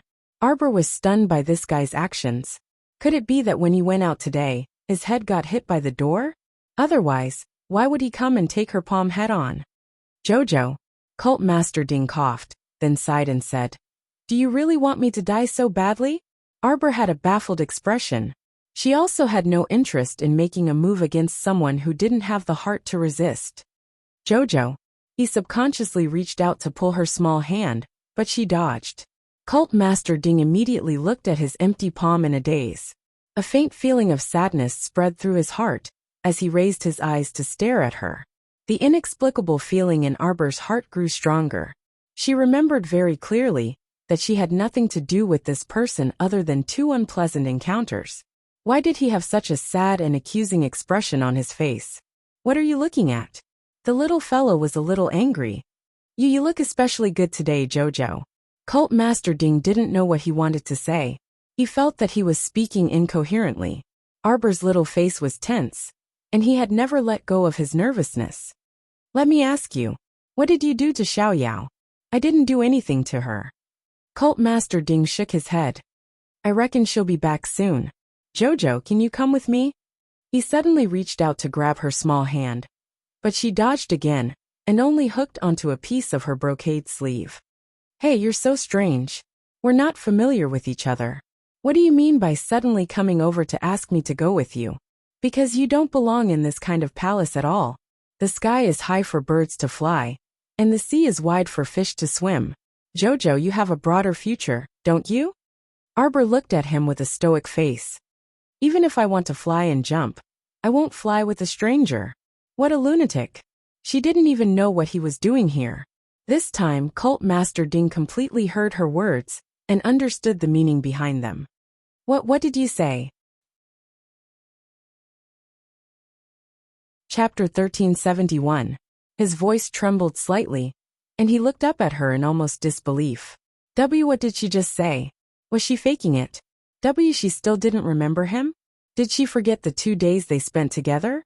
They traveled together from the Mystic Beast Forest to the Emo Kingdom capital. She completely forgot about this period of time, right? No, that wasn't it. She was definitely faking it. She was faking it. This little fellow was best at faking it with a stoic face. You're lying to me, right? You remember, right? Jojo, you definitely remember, right? In his impatience, Cult Master Ding firmly grasped her small hand. You remember. Jojo, you remember. You remember what my real name is. You also remember what I look like, right? Have you gone mad? Arbor's small face flushed red. She pulled her precious small hand back from his and glared at him. I don't know what the hell you're talking about. Cult Master Ding felt his chest constrict for no reason. His figure swayed slightly, and he was practically looking at her with a horrified expression. This gaze caused Xiao Mu to be baffled and perplexed. Why do you keep looking at me like this? What do I remember about you? Why is it like this? Cult Master Ding suddenly roared angrily and rushed forward to grab her arm, shaking her forcefully. You're lying to me. You little liar. You're lying to me. Stop faking it, all right? This isn't fun at all. What the hell am I faking? What am I faking? Arbor really didn't understand what was wrong with this person, barging into her bridal chamber and screaming like this. Jojo, it's me. It's me. Wake up, all right? Did you take the wrong medicine again? That's why you don't remember me? You're the one who freaking took the wrong medicine. Arbor, wait a minute. What mystic beast forest? She suddenly had a bad premonition. Could it be? When her disaster-courting curse was in effect, not only did she encounter Sikong Fuling in the mystic beast forest, but she also encountered Ding Ting Ding? This would explain why he looked so familiar with her, but she had no impression of him at all. This was because everything that happened while the disaster-courting talisman was in effect would be completely forgotten after she returned to normal. She would never tell anyone about this even if she was beaten to death. Right now, he could only endure all the suffering to the end to save face. I don't know what you're talking about. The little fellow slapped his hand away expressionlessly. He coughed lightly and said, Let me give you a piece of advice. Leave quickly. You've already alerted the secret guards outside with your loud shouts. Emolien will be here in a few seconds. You can't defeat so many of them. Are you worried about me? Was there something wrong with this person? How could he tell that she was worried about him? She just didn't want to cause trouble on her wedding day. So long-winded. She spoke until her mouth was a little dry. You're worried about me, Jojo. Cult Master Ding jumped forward agitatedly. Jojo, leave with me, all right? How can this place suit you? This is deep in the palace. It's not a place you should stay. Jojo. Emolien's exclamation came from the window. Why aren't you leaving yet? Xiaomu kicked Cult Master Ding irritably. My lotus is here. No, I'm not leaving. Unless you leave with me. Whoosh. A fiery red arrow shot in through the window like a gust of wind, and nailed itself into Cult Master Ding's chest without any explanation. Chapter 1372. Cult Master Ding's expression was indifferent as he took out an eagle-eyed mask and covered his face. He turned his head and jumped out with an icy expression, meeting Emolien's sweeping fist head-on. Arbor was so angry that he jumped up from the bed. Who dares to destroy my room? What a joke. She still needed to sleep in this place later. If they beat it to a pulp, how could she still be in a good mood? The moment the two of them exchanged blows, they flew outside with a whoosh and jumped onto the glazed tiles of the Eastern Palace. The wood spirit and the fire spirit flew to the sides at the same time. Wherever they passed, a deep crack appeared on the bluestone tiles on the ground. Ding ting ding. The instant they exchanged blows, Emolien recognized this guy. This was because not just anyone could control the 8th layer of wood spirit. Try my wood thorns. Ding ting ding's lips curled into a smile. Suddenly, his expression darkened, and he set up layers of wood spirit with a flip of his hand. Thorns and thorns rolled under Emolien's feet. He jumped up, but the thorns and thorns quickly climbed up and circled around his feet. Several clusters of flames were cast down, but they were unable to obstruct the bramble's advance. Instead, it actually caused it to crawl even faster and more ferociously.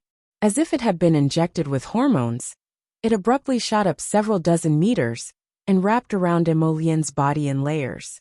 Emolien narrowed her phoenix eyes, and a purple flame instantly transformed into a long dragon. It roared as it swooped down from the sky, attacking Cult Master Ding. At this moment, the two of them were practically fighting with their lives on the line. Arbor's eyelids kept twitching when he saw this. Disgraceful thing. How dare he come to cause trouble on her wedding day? Her good mood was instantly destroyed. How infuriating. Arbor raised a sword in his hand. With a stomp, he arrived beside Emolien with a whoosh. All of you stop. The huge commotion in the Eastern Palace's bedchamber had already attracted the attention of people from all sides. At this moment, all the palaces and courtyards had secretly sent people over to inquire about the situation. Arbor coldly scolded. All of you, go guard the courtyard and keep your mouths shut. If anyone dares to come in and ask around, beat them up and throw them out. Yes, the eunuchs and palace maids didn't dare to say anything else. They all rushed to the Eastern Palace to guard it. Ding ting ding, are you going to stop? Arbor stared at him coldly and asked word by word. Cult Master Ding only felt that the little girl's eyes were especially cold when she looked at him. He felt like his heart was about to shatter. His body swayed slightly on the roof. Listen to me. You've come to stir things up again and again. What is the meaning of this? The little girl shouted. Emolien turned to look at Ding Ting Ding. She looked at him coldly and said, Could it be that you want to see if I'm really fine after being poisoned by your devil grass? Or if I'm just pretending? I'm here for Jojo, cult leader Ding said coldly. Emolien was instantly angered. You're here for Jojo? What are you here for? To take her away? Ha ha ha. You're indulging in wild fantasies, ridiculous to the extreme. Who do you think you are? At least Jojo shouldn't be bound to this inner court deep in the palace, to be a palace girl. How do you know that I'll bind her? Emolien's cold eyes looked at him mercilessly. You still dare to speak nonsense? Nonsense? Cult Master Ding glared back, not to be outdone. I'm just speaking the truth. It's just that it's unpleasant to hear from you. It's over broken sleep. Chapter 1373. She should have been free and unfettered. It's you. You cut off her wings for your own selfish reasons, and even insisted on keeping her in a small box like a palace. Cult Master Ding berated loudly. Emolien and Arbor exchanged glances, looking at each other in dismay. Just how far did this person want to go with his words? Jojo, leave with me. Cult Master Ding extended his hand towards her, and said to her in a strange tone. You can abandon all of this and fly in the sky, roam the forest, and roam this vast land. You should have soared 90,000 li in the sky, and not be trapped in such a small place, content with the status quo as a crown princess. Arbor directly threw out a water blade, which glided through the air with a whoosh, heading straight for Cult Master Ding. Cult Master Ding didn't dodge, and only looked at the little girl indifferently. At the same time, a slender figure pounced out from the side and suddenly blocked in front of her. The water blade Arbor threw out pierced through the other party's shoulder, leaving behind a rouge-like bloodstain. Young master, there are a lot of guards coming over here. Let's leave quickly. Baoyan said anxiously. Cult Master Ding glanced at her coldly. Emolien raised his brows slightly, and suddenly understood. You're that Ding Yun of Beijing Manor? Previously he had seen Baoyan this girl once. Other people might not remember a person they had only met once. But with Prince Mo's photographic memory, as long as he had seen someone, he wouldn't forget. So Ding Ting Ding's true identity was Beijing Manor's young master? Emolien felt a trace of surprise, because the legends about Beijing Manor had never stopped. Darling Qiao had a confused look on her face. What Beijing Manor's young master? Wasn't this the thief sage Ding Ting Ding? Emolien suddenly turned his head to look at his wifey, only to see her looking up at him in bewilderment. His heart relaxed, and he couldn't help but smile. It's fine. He stepped forward and gently held her wrist. Jojo, don't be afraid. Arbor couldn't help but roll his eyes at him. He really didn't know which eye of his saw that she was afraid. Let's go, young master, let's go. Baoyan pounced over and grabbed Ding Yun's sleeve tightly, pulling him with all her might. Jojo, do you really not remember the 2 days we spent together? Arbor was expressionless. I have no idea what you're talking about. Cult Master Ding suddenly turned his gaze to Prince Mo. That day, Jojo promised me that he would be with me in the future. Impossible. Emolien interrupted him coldly without thinking. She won't promise you anything. Arbor's heart skipped a beat. He looked up at his Emolien. Huh, are you that confident? Humph, if I don't believe her, should I believe you? Emolien sneered and glanced at him. Ding Yun, today is this crown prince's big day, so I don't want to kill you and ruin my happy occasion. I also don't want to make things difficult for a pitiful person like you. Leave immediately, and I'll spare your life. Let's go, young master, let's go. Baoyan pulled Cult Master Ding with all her might. I'll come back to find you. I hope you've thought it through by then. Ding Yun smiled brightly and looked deeply at her. After saying these words, he quickly left the Eastern Palace with Baoyan, who was pulling him. Arbor gloomily looked up at Emolien. Chapter 1374. She couldn't help but mutter, "Who exactly is this person? He went through so much trouble and exerted so much effort just to come here and take her away. She wasn't a fool. Would she foolishly follow someone just because they told her to?" It was rather baffling. Emolien was now very certain that something must have happened in the Mystic Beast Forest, while the little fellow's 5 senses were in a daze. But she was mischievous and refused to say anything. Furthermore, he had basically guessed that she had probably already forgotten everything that happened while she was in a daze. However, if he wanted to know about this matter, he could still ask Qing Wan. Qing Wan definitely knew the truth. However, he felt that there was no need.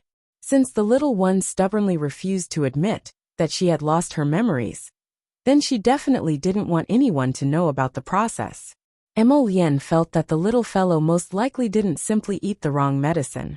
She might have done something very strange, that it had to be said that with Emolien's intelligence, he had already guessed most of it. At this time, the two dismissed the servants and returned to the bedchamber hand in hand. Emolien lifted his hand and hugged the troublesome little fellow. "Jojo, I don't care what others say. I won't let you go. Where do you want to go? I'll go with you, all right? No matter if it's the Sea of Fire or the 9 Heavens, I can go with you." Arbor shook her little head and poked him. "Why would I go to that kind of place? I'll go if you go." He reached out and lifted her up. Arbor looked down at him and nodded. "All right, if I go in the future, I'll bring you with me." Emolien nodded with a smile. He carried her to the table and sat her down, reaching out to take 2 wine cups. The two drank a cup of nuptial wine, and then looked at each other. Prince Mo's gaze was somewhat infatuated. Arbor, however, was somewhat nervous. When she thought of the atlas that her mother had privately given her, her little face immediately flushed. "What are you thinking about?" Emolien asked softly. "Nothing, nothing." Only after he spoke did he realize that he was stuttering. This was outrageous. How could she be a coward? Emolien glanced at her in amusement. She reached out to remove the hairpins and jewelry on her head. "Are you tired after a long day?" "It's all right." There was nothing to tire her out. With her cultivation, this little tiredness was nothing. Emolien reached out and brushed her hair. "Let's take a bath together?" Bam! Miss Chow gave him a knock on the head. "What are you thinking about?" Emolien. Looking at his innocent expression, Arbor instantly felt a little awkward. Oh no, she forgot that she was married to him. Cough. I'll go wash up. Don't follow me." Arbor jumped off his lap and ran into the inner room. Behind her, Prince Mo's chuckle could be heard. Arbor threw all thoughts of him to the back of her mind. She probably dawdled for almost an hour during the bath, thinking about all sorts of things and letting her imagination run wild. When she changed into a comfortable white robe and ran out with her long wet hair, she saw the crown prince sitting by the table. He had already changed out of his royal robe and had washed up. Under the red candlelight, that man was dressed casually. His eyebrows reached his temples. When he saw her come out, his phoenix eyes shifted to her face. It was as if he was made of jade. Chapter 1375. A jade-like beauty so beautiful. Miss Chiao's eyes brightened as she bounced over to Prince Mo's side. He stretched out his arms and pulled her into his embrace. "I thought you'd fallen asleep from bathing," Emolien teased as he reached out to gently stroke her hair.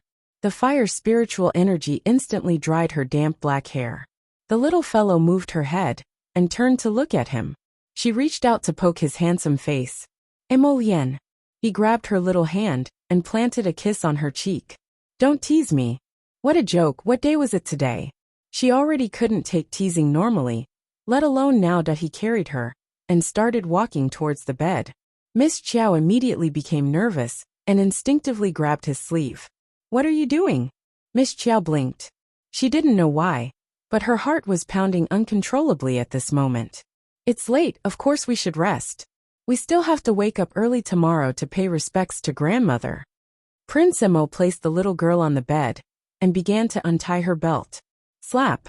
She silently slapped 2 immobilization talismans on his head. Along with the slightly swaying candlelight, it fluttered on his forehead. Prince Emo. Pulling down the 2 floating talismans on his head. Prince Emo helplessly looked at her and rubbed her little face. Baby, don't be naughty. The moment Arbor climbed onto the bed, she immediately rolled to the innermost part of the bed. She pulled the blanket and wrapped herself into a small cocoon, only revealing 2 dark eyes to look at him. Prince Emo pretended not to see the little girl's rolling eyes. With a sweep of his palm, he extinguished the brightest candles in the bedchamber. Only a pair of wedding candles were left, emitting a faint glow. Prince Emo also laid down and reached out to tug at the blanket. Who knew that the little thing would wrap the entire blanket around her body? He couldn't help but find it funny. He had noticed a few times that she had this habit of wrapping herself in a blanket. She always liked to wrap herself into a cylinder, sometimes even burying her head in the blanket. Jojo, are you trying to freeze your husband to death? Emolian raised her hand and pulled again. This time, she finally pulled out a corner of the quilt and took the opportunity to slip in. The moment this fellow came in, he was like a small stove, extremely hot. He was born with a fire spirit body. Even if he was thrown into the snow, he wouldn't freeze. Even so, he still wanted to crawl over and snatch the blanket from her. The little guy pulled the quilt and hid his head inside, curling up and not moving. In less than a minute, the blanket on her head was pulled down by him. She was baffled to find herself in his arms. He patted her back gently. Go to sleep. She curled up beside him and did not move. After a while she said, Emolian, will you always believe in me? Of course. His voice sounded softly in the night, revealing a faint trace of affection and magnetism. Then I believe you too. The little fellow nodded and said after getting a response. Emolian couldn't help but be slightly startled, and then she found it a little funny. After interacting with her for so many years, he was already familiar with her temperament. Perhaps it was because of that nightmare. The little girl's temperament was cold, and she wouldn't easily give in to others. This was the typical character of not letting go of the falcon until she saw the hair, that unless you reached out and grabbed her tightly. Otherwise, she would definitely not take the initiative to take a step forward. Chapter 1376. Right now, he sincerely admired his own quick-wittedness. If he hadn't taken the first step and infiltrated her life early on, and decisively captured this little thing, it was hard to say what the situation would have been like now. Baby, no matter when or where, no matter what happens, the first person I trust will be you. Emolian murmured before lifting her small head out of the blankets to get some fresh air. He also stole a kiss on her cheek while he was at it. When Xiaomu heard this, she also nodded solemnly. Then the person I trust the most is also you. Emolian chuckled and patted her back. Okay. After a few minutes, Arbor asked, Are you asleep? No. In fact, his mind was very clear. The clearer he was, the more he could smell the girl's pleasant scent. I can't sleep either. Arbor felt unbearably hot. She pushed him. You're too hot. Emolian, do you want to help me get rid of the heat? In the night, his voice suddenly revealed a dangerous aura. Xiaomu immediately associated it with that small booklet with pictures and text, and her small face flushed red in an instant. However, it was dark around the two of them, so he couldn't see her expression clearly. However, Xiaomu guessed wrongly. What kind of gaze was Emolien's? Not to mention that there were 2 faint wedding candles lit inside the bedchamber. Even if they weren't lit, he could still clearly see her, even if it was just the slightest change in expression. His slender body flipped over and covered the small space above her head. Baby, I was thinking that you're still young, and this isn't good for your body. He looked at her and murmured, I'll bear with it and raise you for a while. Raise you a little older. Kiki is. This feeling was driving her crazy. Uncomfortable. Tormented, unable to touch, who could stand it? I can't bear it anymore, okay? Who wants you to bear with it? As soon as Arbor opened his mouth, he realized that he was stuttering like a coward. Enraged, he turned his head and bit his hand. "You're bullying me," he accused her in a small voice, then pressed down and kissed her endlessly. After kissing her, his fingers were just about to unbutton her clothes. Unexpectedly, the little girl stretched out her leg and hooked it around his body. She secretly used her strength, and with a bang, she pushed him down instead. Emolienne pursed her lips. Her almond-shaped eyes shone brightly in the dark. You like this position? I think we should sleep." Arbor coughed and said, "As a doctor, I think it's better if you take care of me for another 2 or 3 years." Emolienne. Why did he feel like the sky was about to fall when he heard this? "Baby." Emolienne looked so pitiful that she was about to cry. "Go to sleep." The little one coughed and ignored a certain reaction from him. She raised her hand and patted his head comfortingly. "Don't think too much. It's not good for your body." Then she laid in his arms and really found a comfortable position. Sleep, sleep, sleep. Just like that, she fell asleep irresponsibly. Emolienne, why do I feel like the future is still so dark? The next day, Arbor groggily felt someone shake him awake. When she opened her eyes, she saw the Crown Prince's watery eyes looking at her pitifully. "Morning." The little one immediately hugged his neck and rubbed her mouth on his face. A certain someone who had been gloomy the entire night was instantly relieved. Chapter 1377. After the two of them finished washing up noisily, they put on their formal attire and court attire, and headed for the Empress Dowager's Longevity Palace. The Great King and the Queen were currently chatting with the old Empress Dowager in the Longevity Palace's side chamber, when they heard the announcement, "The Crown Prince and the Crown Princess have arrived," from outside. He immediately raised his head and looked outside. From where he was, he could see a couple walking in hand. At first glance, they truly were jade made by nature and extremely pleasing to the eye. However, her stoic-faced daughter-in-law was still expressionless. Empress Zhao inwardly pursed her lips. Come. Quickly come to grandmother." The Empress Dowager's eyes curved into crescents as she waved at Arbor and patted the brocade couch next to her. "Grandmother. Royal father, royal mother."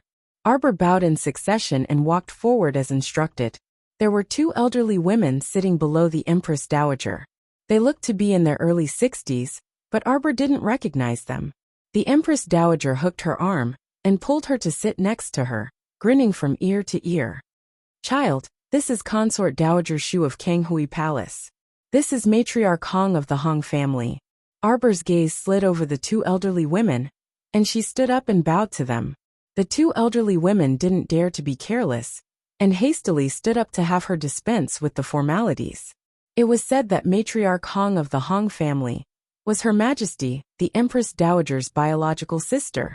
However, that old madam's dark skin and old-fashioned appearance were completely different from the benevolent and plump Empress Dowager. "Child, it must have been very tiring to accompany the Crown Prince to Jiaozhong Base to complete a mission, right?" It was all right. Arbor actually didn't find it very tiring. However, she was a bit displeased that the disgusting Fan Xiuha had appeared. The Empress Dowager looked at her with a grin and nodded. "I knew you were a child who could endure hardships. Otherwise, you wouldn't have such a high cultivation at such a young age." Sitting on the side, the Great King and the Queen couldn't help but look a bit awkward. Their cultivation levels were very low, and in the Empress Dowager's eyes, that meant they couldn't endure hardships. In reality, they couldn't be blamed for not working hard. After all, their constitution and aptitude determined everything. Some mystic cultivators with mediocre aptitude might not be able to break through above level 5, even if they reached mystic cultivation. There were even some who were so pitiful that they couldn't even open their inner worlds. In any case, I've opened my inner world. The Empress Dowager, the Empress Dowager. Cough, Imperial Mother, let the Crown Princess serve the tea first. Empress Dowager nodded repeatedly. The royal maid, who had been waiting for a long time on the side, immediately walked up to Qiao Mu with a saucer in her hands and bowed submissively. Qiao Mu creased her brows and stood there motionlessly. She merely gazed coldly at that royal maid who had her head lowered and was holding up the saucer. Emdo wager to Emdo wager to Emdo wager. Empress Dowager. Seeing that his daughter-in-law was still standing there, he hastily gave his son a look. Prince Emo glanced innocently at his old father, and didn't rush Arbor. Instead, he reached out to squeeze her hand. What did you discover? Today, if my hand touches the tea you offered, Empress Dowager will drink it. If she faints after drinking the tea I offered, I probably won't be able to clear my name even if I jump into the Wanghai. Xiaomu's chilly and desolate voice was like throwing a rock into a lake, immediately creating ripples in the lake. What? Empress Zhao widened her eyes in shock. Her sharp gaze instantly swept over the royal maid who hastily knelt down. That royal maid trembled in fright, and shook her head repeatedly. Chapter 1378. No, I didn't. Crown Princess, I definitely didn't poison the Empress Dowager, Crown Princess. The Great King. Your Majesty the Queen, Empress Dowager, please understand. That palace maid agitatedly went forward on her knees, and kept kowtowing in front of the Empress Dowager. The Empress Dowager looked at her coldly. You mean to say that the Crown Princess framed you? No. This servant doesn't dare. This servant doesn't mean that. The palace maid stammered. Fenggu was so angry that her whole body trembled. She went forward and slapped that palace maid twice. Kaiqin, you've been with the Empress Dowager for many years. How dare you do such a foolish thing today? Nanny Feng, I didn't do it, it wasn't me. Shut up, Fenggu shouted angrily. I was the one who told you to prepare everything today. You were the one who handled everything. Who else do you want to blame? The palace maid named Kaiqin knelt there and bit her lip, looking like she had suffered a great grievance. There's definitely no problem with this tea. If your Majesty the Empress Dowager doesn't believe me, this servant is willing to drink it. After saying that, she didn't wait for the frowning Empress Dowager to speak. She snatched the cup of steaming tea with one hand, and drank it all in one gulp. After that, she choked and coughed violently. When she looked up, she saw the Crown Princess, and the Crown Prince standing not far away from her. The two of them were looking at her like she was a living corpse, which made her heart tremble with fear. Xiao Yao is here. Xiao Yao took a step forward. Go feed her a piece of the plate of pastries on the table. When Kaiqin heard this, her whole body trembled, and she almost immediately fell to the ground. Everyone present was shrewd. When they saw the palace maid's reaction, they immediately understood everything. Empress Zhao stood up in a rage. You wicked servant! You dare to poison the Empress Dowager. Guards! Here! The guards who were waiting outside the hall immediately took a step forward and swarmed in. However, at this time, Xiao Yao had already grabbed that palace maid Kaiqin's arm and stuffed the pastry into her mouth. In a flash, Kaiqin's face turned red, and then it turned black. She fell to the ground with difficulty, curled up body and struggled. Finally, her limbs stiffened and died. This process only took a few short minutes. Everyone's hair stood on end as they shuddered all over. The toxicity of this poison was actually so strong that it left one with no room to retaliate. Xiaomu said faintly, according to grandmother's eating habits, she will only take 2 to 3 bites of this pastry. The toxicity is not as strong as swallowing the whole pastry, so she can still be saved afterwards. The king was so angry that his entire body was trembling. He slammed his palm on the table and said, he's simply a complete disgrace. Go and find out who's so vicious and daring to do this. This poison is so powerful. If that person poisoned it in the palace without anyone knowing, wouldn't that be terrible? Empress Zhao said worriedly. Arbor shook his head. These 2 poisons are very difficult to refine. They can only be released in a small area. The great king's heart calmed down a little, but he was still a little dissatisfied.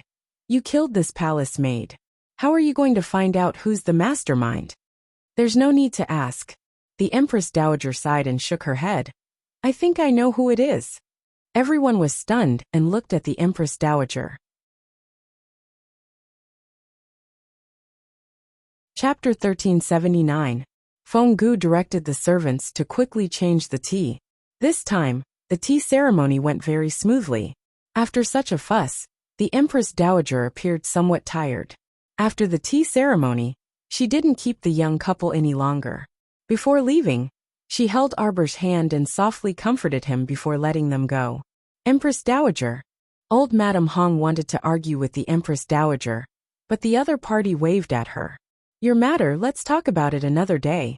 Old Madame Hong had no choice but to get up and leave, secretly angry.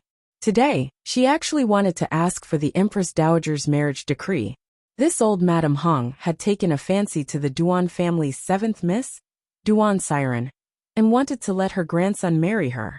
Unfortunately, the Duan family looked down on her poor little Hong family. So she could only shamelessly come to ask the Empress Dowager to write a decree to directly appoint a marriage between Hong Riwei and the Duan family's 7th Miss. Her original intention was to quickly ask for one while the Empress Dowager was in a good mood today. Who knew? She would encounter such an unlucky thing. Someone actually poisoned the Empress Dowager without rhyme or reason. After dismissing everyone, the Empress Dowager sat quietly on the brocade couch, not speaking for a long time. Your Highness, Fenggu softly called her. The Empress Dowager recovered her senses and smiled at her. What's wrong? Don't worry. All these years, what great storms have I not experienced? Don't mention such a small matter of poisoning. Fenggu's eyes reddened, and she stepped forward to softly comfort. Your Highness, don't be sad. Fenggu, you also know who did it, right? The Empress Dowager looked disappointed. I didn't expect that she could do such a cruel thing. I watched this child grow up since she was young. Now she's so unfamiliar that I don't dare to recognize her. Fenggu took out a handkerchief and wiped the corners of her eyes. Only the commandery princess can freely enter and leave the Empress Dowager's bedchamber. If you say it has nothing to do with her, this servant also won't believe it. Moreover, she was so close to Kaichin a while ago. So everything was premeditated. The Empress Dowager sighed softly. How can a person become so terrifying? As she spoke, she shook her head, looking exhausted. Emolien held Arbor's hand and walked slowly towards the Eastern Palace. Grandmother is unhappy, Xiaomu said with a frown. Emolien, do you think grandmother is angry with me? Why would grandmother be angry with you? Emolien watched as she turned around with a cautious expression on her face. She couldn't help but feel sorry for her. She held her little hand and said, I won't allow you to think about it. No, I just saw that she looked tired. She must be sad because of what happened today. That's because some people's actions made her sad. It has nothing to do with you. Emolien raised her hand and stroked her head. Grandmother has probably guessed who poisoned her. Arbor didn't say anything and just nodded. Grandmother's 70th birthday will be in about a month and a half. When the time comes, we'll let her relax and be happy. Arbor nodded again. The Empress Dowager and the old lady of the Qiao family were two completely different people. The Empress Dowager was wise, intelligent, and kind. She also hoped that such an old lady could be happy and live a long and healthy life. Then let's think about what gift to give the Empress Dowager. This is the first gift I'm going to give you after we get married. Think about it for me. Chapter 1380. Your Highness, Your Highness. Huifeng suddenly appeared in front of him and solemnly reported. A group of violent mobs has appeared on South Shilua Street. They've already broken into private residences and are currently smashing and looting. Emolien's expression turned solemn, and Arbor hastily said, Let's hurry over and take a look. The two of them immediately mounted their horses and left the palace. They gathered several thousand Imperial Guards and hurried to South Shilua Street with Imperial Guard Commander Huifeng. Shilua Street was originally a shanty town where many impoverished people were housed. Now that a conflict had broken out, all sorts of drawbacks were revealed. The crowded street was completely packed with people. 4th Miss Xu Hui was among this crowd, and she was so frightened that all color drained from her face. Fortunately, she had two powerful maidservants who knew martial arts by her side. Otherwise, this 4th Miss would have long been torn apart and eaten up by the surrounding mobs. She didn't understand. She had clearly followed eldest sister Xu Quan to this destitute place like Shilua Street to be charitable and give out food. Everything had been fine at the beginning, so how did it turn into this situation? Several dozen strong and burly men squeezed everywhere with all their might, pushing many old, weak women and children to the ground. Shu Quan was surrounded by several guards, and when she saw the opportunity, she hastily reached out to grab two fallen children and hastily dodged to the side.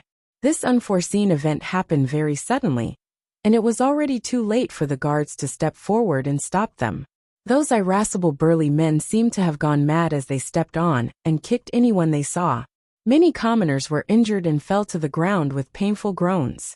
Shu Quan tightly clenched her fists, almost unable to believe everything before her eyes. Screwed up. Everything was screwed up. Ah! Fourth Miss Shu Hui, and the two maidservants beside her were pushed to the side by the crowd. One of the maidservants tightly grabbed Shu Hui's arm and shouted, Miss! Shu Hui's face was pale from fright, and she lost her footing and fell to the ground. She struggled to stand up, but she was bumped head-on by someone, and she stumbled to the side. As for the maidservant who was grabbing her arm, she was immediately shoved aside. Xiaoju. Shu Hui was so shocked that her voice trembled. She stumbled and fell into the arms of a big, sweaty man. The man immediately embraced her warm and fragrant body and grinned happily. He stretched out his arm and wrapped it around her waist. He bared his teeth and said, Miss, you're really passionate. No, let go of me, let go. Shu Hui suddenly became anxious, twisting her body anxiously to push the burly man away. However, she was just an ordinary woman. How could she resist the man's strength? In an instant, he grabbed her waist and pulled her into a small alley at the side. No. Let go of me, sister. Sister, save me. Hua. A loud noise was heard as several crazed brawny men swung their hoes and iron rods and smashed open the two rice vats at the entrance of the food store. White rice flowed out with a gurgling sound. Many people rushed forward to grab the rice with their hands and fought over it. The situation was getting out of hand. Capture all of the rioters, don't let a single one off. At this moment, Emo Lien rushed over while holding Qiao Mu's small hand. Yes, sir. Everyone shouted in unison. 2,000 Imperial Guardsmen flanked the crowd from the left and right. They orderly scattered into 100 groups, holding long ropes and iron hooks. When they saw the vicious brawny men, they urged their horses forward and hooked them down. Then, they used the long ropes to firmly wrap around their necks and urged their horses to whip them away. I'll make it 8. These 2 days are too busy during the day. I'll give you 10 on Saturday. Chapter 1381. The Great King's second consort Shu Quan also didn't expect that the situation would turn out to be this irreversible. When she returned to her senses, the person beside her anxiously reported, Not good, Prince Consort. Fourth young miss has been separated from the crowd. How did this happen? Shu Quan's complexion instantly turned deathly pale, her body on the verge of collapse. Quickly go and find her. Shu Quan brought 8 bodyguards. Even if half of them wanted to go and find Shu Hui, the crowd was as turbulent as the sea, so the bodyguards couldn't squeeze out to find her. Actually, she had long told this fourth sister not to join in the fun. After all, Shilua Street was really a bit chaotic. She was afraid that such a situation would occur, and she wouldn't be able to protect fourth sister. At that time, her mother would definitely be the first to not let her off. Prince Consort, don't be anxious. Perhaps fourth young miss is fine. We can't squeeze out right now, so let's wait for the crowd to disperse a bit before we go. Shu Quan's complexion turned pale. Thinking back, at the beginning, the line was actually quite orderly. After everyone received their rice, they left in high spirits. However, as the waiting time grew longer and longer, some of the brawny men at the back of the line began to clamor impatiently. A perfectly good rice distribution trip ultimately turned into a violent riot. The most pitiful ones were those poor commoners who didn't even have the strength to truss a chicken. Those who escaped quickly were able to avoid this calamity, but those who were too slow had their fists swung at their heads. Just as they were feeling anxious, 2,000 Imperial Guards arrived with the Crown Prince and Crown Princess. The moment they arrived, the chaotic situation was under control. His Highness! His Highness! The great king's second consort Shu Quan cried out in surprise and joy. And the others also cried out excitedly. His Highness is here. It's His Highness is here. We're saved, that's great. These 2,000 elite soldiers were well trained and had astonishing mobility. In a short while, the 30 to 50 brawny men who were causing trouble were completely subdued. Speaking of which, those brawny men were mostly ordinary people, just a bit stronger than the average person. It was truly too easy for 2,000 well-trained imperial guards to deal with them. Among them, a small ringleader who resisted fiercely clenched his fist and grabbed a woman in front of Emolienne, viciously intending to beat her up. Emolienne angrily urged her horse to rush over. She pulled out her Black Moon sword and slashed at the man's waist, killing him on the spot. This bloody turn of events shocked everyone. Shu Quan was even more unlucky. She happened to be standing close to the squad leader, and the blood he spat out sprayed all over her face. Shu Quan staggered, her hands covering her small face as she screamed in horror. Emolienne heard the familiar voice and turned her horse around, passing through the crowd. Arbor sat in front of him, and her curious gaze landed on the great king's concubine, Shu Quan. She recognized this woman. She seemed to be Emolienne's sister-in-law. Emolienne frowned. Could it be that this inexplicable turmoil was caused by these women? Go ask them what's going on, Emolienne said coldly as she swept a glance at Huifeng and the others. A group of imperial guards walked up and shoved the commoners to the two sides, creating a path that could accommodate 2 horses. Huifeng and the others quickly rushed forward and mentioned the matter that the commoners wanted to ask. Although the unlucky commoners were quite frightened, they were still able to stutter and recount the situation. Before long, Emolienne understood the entire situation. By this time, Shu Quan had already regained her wits and hastily squeezed out of the Imperial Guard's protective circle. Your Highness. Chapter 1382. Your Highness. I beg you, please save my 4th sister. 4th sister was scattered by the crowd and is missing. I'm worried that she'll be in danger. Shu Quan looked distressed as she went forward to beg. The Crown Prince frowned as he looked at her and asked, Does Royal Brother know that you came to Shilua Street to distribute rice? Shu Quan used a handkerchief to wipe her tears and sweat as she nodded repeatedly.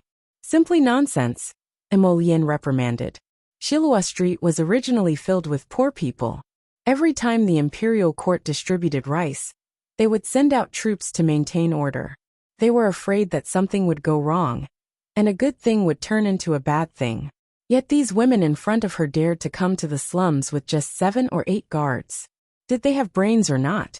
Usually, this sister-in-law of hers was still considered calm and magnanimous. She didn't expect her to do such a foolish thing. Could it be that her intelligence had been lowered after being with Brother Great King for so long? Actually, Shu Quan felt very bitter in her heart. Previously, the Great King had said that he would open a house of treasures with someone, and talked about how much money it could make. He had even encouraged her to move all of her family's valuables into the house of treasures. In the end, the treasures were all stolen on the first day of business. Not only did they lose everything, they even owed quite a bit of debt. The monthly salary that the imperial court distributed wasn't enough to cover their expenses. After all, there was such a large family, and the Great King's concubines were too many to count. It really made it difficult for them to make ends meet. Raising guards and maids also required food and money. Recently, the Great King's estate had almost reached the point where it couldn't make ends meet. Who knew how many of the maids, servants, and guards in the estate had scattered? Now that they were relying on her dowry to cover their expenses, she didn't know how long they could last. 2 days ago, her husband had listened to someone's suggestion and whimsically said that he wanted to come to Shilua Street to distribute rice and gain some popular support. She had already analyzed the difficulty of winning the popular support with her husband. Now that the entire imperial court followed His Highness the Crown Prince's lead, the commoners were also full of praise for His Highness the Crown Prince. Could it be that you thought that by casually distributing rice or something, you could immediately gain the favor of a large group of people? That's impossible. There wasn't much food left in the mansion, but the great king's son was stubborn and stubborn. He only asked for the results and never asked about the process. Helpless, Shu Quan braced herself and came. In the end, the rice distribution had caused a huge commotion. Now, even his younger sister had been lost. It was really a thankless task. The most important thing now was to find fourth sister and bring her back. Everything else could be discussed. Since it was a request from the great king's consort, Emolian would not turn a blind eye to it. With a look, several small groups of imperial guards spread out and searched the nearby alleys. Shu Quan looked at Emolian helplessly and anxiously muttered to herself, "What to do, what to do?" Meanwhile, Emolian dismounted while holding Xiaomu's hand, and he had the accompanying physicians examine the injuries of the nearby commoners. The commoners seemed to have found their backbone. Under the leadership of the Imperial Army commander, they lined up in an orderly manner to wait for the doctors to check on their injuries. Those with more serious injuries were carried to the front.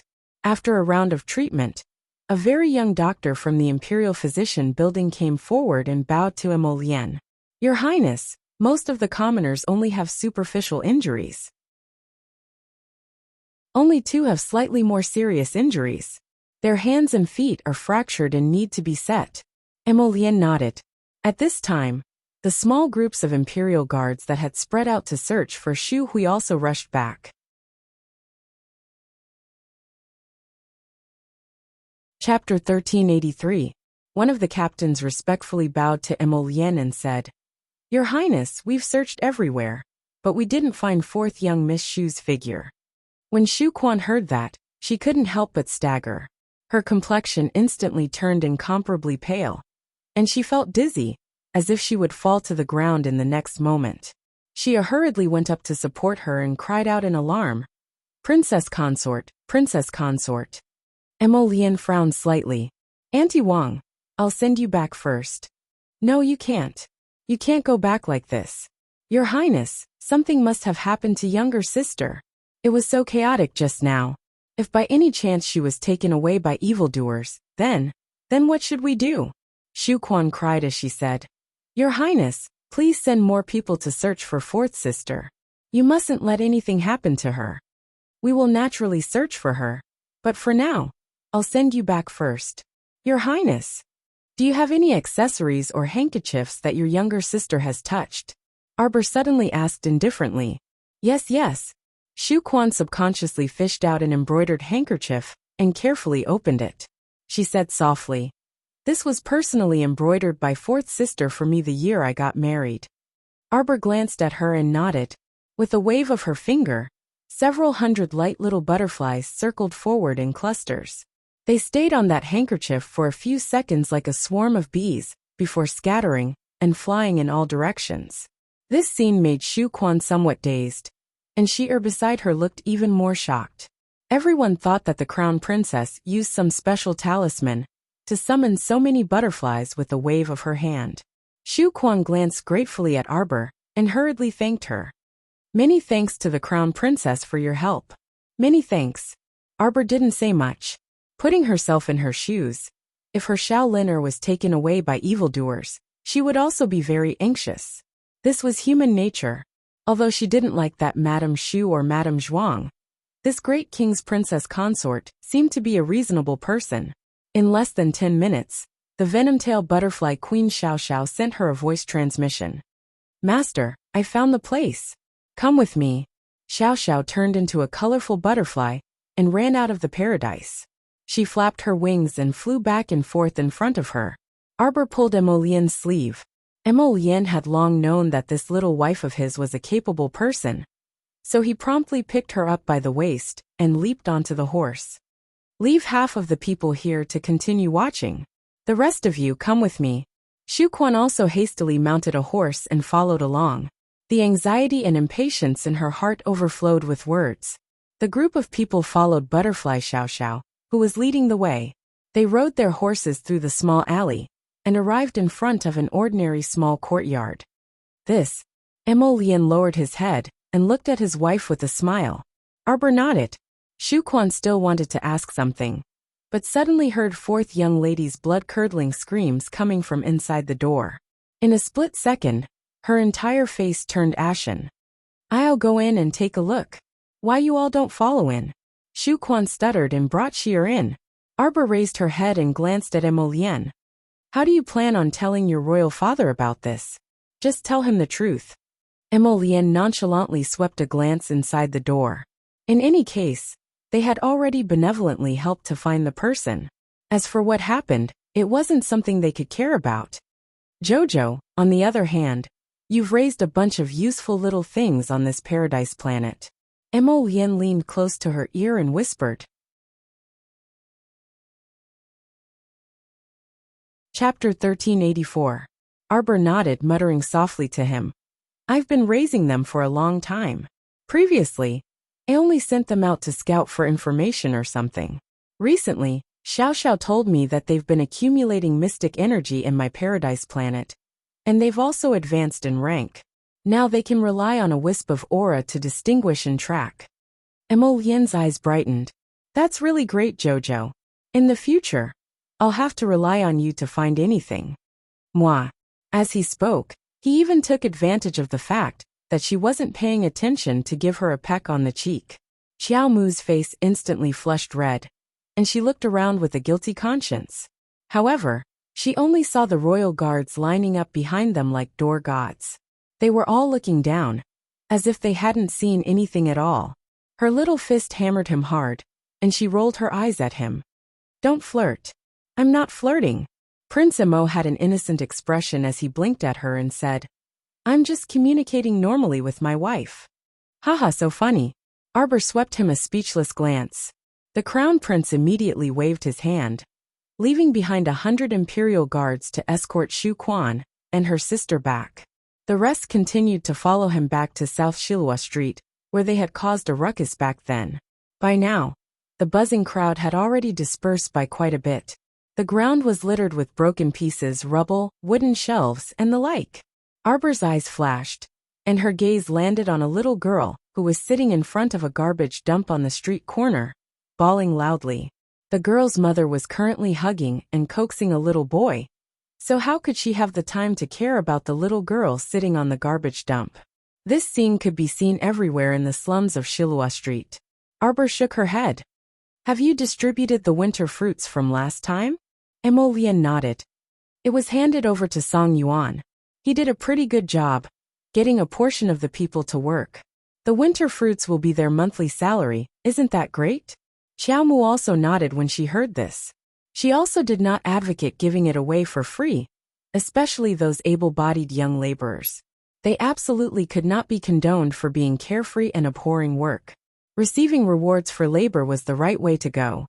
"I've collected a lot of winter fruits. I'll give them all to you." Arbor handed over a dozen storage talismans to Emolien. Emolien was immediately displeased. "No, how can I let my wife bleed every time?" Arbor looked at him silently and told him honestly, "It really can't fit anymore. It's all piled up on the ground outside the warehouse. You can go and see for yourself tonight." Emolien. All right, his little wife was too rich. Since the little rich woman didn't care, he would just keep it. He would just treat it as helping his wife to consume her food, hee. If word got out, people would laugh their heads off. Helping to consume food? In this day and age, who didn't hide some food? Only this little oddball could do this. The defensive wall on the west side needs to be reinforced. When the time comes, I'll have official Song come to Shilua Street to issue missions, and then select the best able-bodied laborers. Presumably, as long as there are food supplies, there will be a lot of people willing to take on this easy mission. Arbor grunted and nodded her head like a chick pecking at rice. In Emolien's eyes, she looked especially cute, and he stared at her with a somewhat infatuated gaze. Arbor didn't notice his gaze at first, but when she did, she suddenly raised her hand to cover his eyes. "You're not allowed to look. Bad person," he muttered and pulled down her little hand, beaming as he said, "You're not allowed to stop me from looking at you." Chapter 1385. Arbor lightly spat at him. Who would have thought that after this guy got married, he would become impudent in front of others? He wrapped an arm around her waist and smiled at her with narrowed eyes. What are you spitting at? I only have you as my wife, so who else can I look at if not you? Wife, daughter-in-law. His demonic voice reverberated through the air. Arbor burst into laughter. Looking at this guy, she couldn't help but laugh. Shameless. She reached out to pinch his waist, but she felt that the muscles under his clothes were distinct and so stiff that it hurt her little hand. What do I need to be embarrassed about in front of my daughter-in-law? Emolian innocently rubbed against her. Don't mess around. Arbor pushed him away and looked up at him. I'm talking to you about something serious. Speak. I plan to come to Shiloh Street tomorrow to distribute grain. But I have a condition first. I'll only distribute to the old, weak, women and children. Those young and strong shouldn't even think about getting a grain of rice from me for free. The Crown Prince's eyes lit up. Jojo, you want to win over the hearts of the people for your husband, right? Arbor, that I think you're thinking too much. A certain Crown Princess expressionlessly glanced at her husband. You're too good, Jojo. The Crown Prince was so happy that he wanted to fly. He hugged Arbor and was about to kiss her twice as a reward. Unexpectedly, Darling Xiao reached out her small hand and covered his lips. Her stoic face expressionlessly swept over him. I'm just annoyed that the grain in the granary is almost full, so I want to take it out and distribute it. Prince Emo, that what could he say? Only a nouveau riche had the right to act extravagantly. Okay. As long as you're happy. Prince Emo carried her and mounted the horse. We're still newlyweds. Look at how busy you are. Tomorrow, your husband will come with you to distribute grain, okay? Oh, you want to win over the hearts of the people, right? Prince Emo. Does this Crown Prince need something like the hearts of the people? Isn't that something you can summon with a wave of your hand? Braggart. Arbor glanced at this confident fellow. Where did you throw the venerable Peach Blossom Immortal to? I haven't seen him for 2 days. Emolian smiled. Don't worry, he's living very well. At this time, a certain venerable immortal, who was being talked about by Arbor, popped his head out from a pile of bejeweled nectar and raised his cup to Hidden Flower. Drink, continue drinking. I'll drink you to death. Hidden Flower silently felt that his life was really bitter. As His Highness' subordinate, he had to run around pretending to be a corpse puppet to complete a mission. And then he had to be in charge of drinking with this venerable immortal, who would collapse after 1 jug, and whose alcohol tolerance was extremely poor. It was simply too much. He was the captain of the secret pavilion, but he ended up following such an unreliable master. Emolian thought to himself, are you kidding me? How could he let such a big candle come and ruin his and his wife's wedding life? How could Arbor know that a certain black-bellied person would treat a venerable immortal like this? Hearing this, he nodded without any suspicion. It's right to treat him well. He's quite powerful. Who knows, we might need his help in the future. However, this deity-inviting talisman was a bit strange. Why was it that the venerable Peach Blossom Immortal still hadn't returned after 3 to 5 days? Emolian carried Arbor and rode towards the palace. She leaned close to her ear and whispered, Jojo, you clearly saw that those women and children were pitiful, so you wanted to go and distribute grain. She even said that she had too much grain and couldn't put it down. This child was always stubborn. This little fellow had always been someone who only knew how to do things, but didn't say anything. Her personality was very worrying. Chapter 1386. If one didn't know her extremely well, they would more or less misunderstand her due to her expressionless stoic face. Emolian lightly nuzzled her head. It's fine. Even if the entire world doesn't understand you, there's still me who understands you. Arbor's gaze flickered, as if a string in her heart had been tugged. She looked up with her watery eyes and glanced at him. Clip-clop, clip-clop, clip-clop. A date red horse galloped toward them as fast as lightning. Arbor turned around to look, and her small mouth involuntarily twitched. Huifeng's hobby is quite unique. He actually chose such a bright red horse. A black-clothed youth sitting on a red blazing horse was truly an extremely comical scene. I also think he's ugly riding it. Emolian quietly complained to his wife. Say, how great would it be if such a blazing precious horse were to sit on my Jojo? My Jojo is so beautiful. So wouldn't she be even more beautiful sitting on this blazing date horse? Arbor actually nodded in agreement. That should be the case. The Royal Guard commander Hui Feng, who had been listening to the young couple's complaints, couldn't help but want to roll his eyes. What to do? His two masters were each more thick-skinned than the other. This simply refreshed his deep understanding of this world. Your Highness! Hui Feng caught up and gallantly cupped his hands at the two of them from his horse. Emolian quietly said to her wife, "Look at him. He just had to catch up and disturb our two-person world. Why did I take in such a dumb subordinate?" Arbor immediately nodded empathetically. Actually, none of the subordinates you took in from the Hidden Night Pavilion are smart. They're all rather dumb and adorable. Emolian, Your Highness, the Shu family's fourth miss has been rescued. Emolian glared at Hui Feng. You hurried over just to report such an insignificant matter? Hui Feng was a bit dumbfounded. Didn't His Highness ask him to stay there with 100 Imperial guards to observe the situation? He thought that His Highness wanted to understand the situation. But who would have thought that his master didn't take it to heart at all? He reckoned that the order just now was just a casual remark, and he had completely forgotten what he had ordered him to do before. How did he end up with such a master? Hui Feng looked helplessly at the crown princess. It's fine, go ahead and tell us. Arbor nodded, and used an encouraging gaze to indicate for Hui Feng to continue reporting. Just now, the young man was simply too stupid. He was rebuked by the crown prince's words. Fourth Miss Shu didn't suffer any substantial harm. It's just that her reputation should be damaged a little. Arbor replied with an "oh," and didn't say anything else. Then there was an awkward silence. Hui Feng, who was standing to the side, gave this brother a sympathetic look. Hui Feng really wanted to slap himself. Look, this pair of troublemaking masters didn't particularly want to know about this matter at all, causing him to take it seriously and chase after them on horseback to report.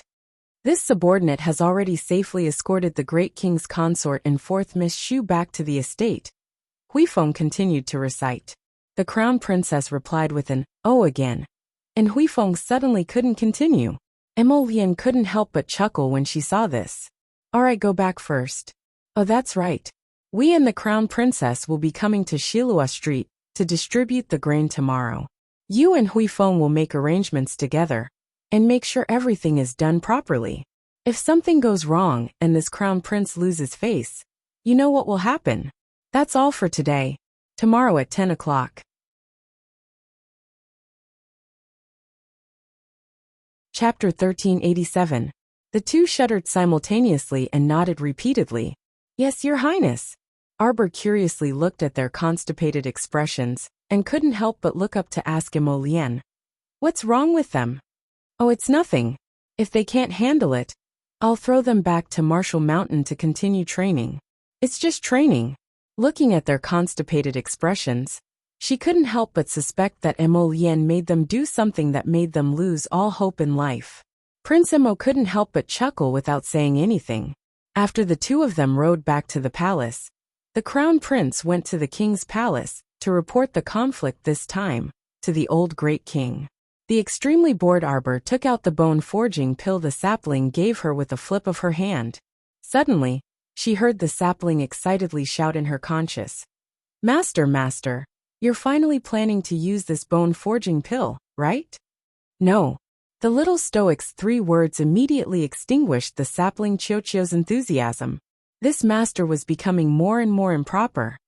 I'm going to distribute rice tomorrow and return home the day after tomorrow.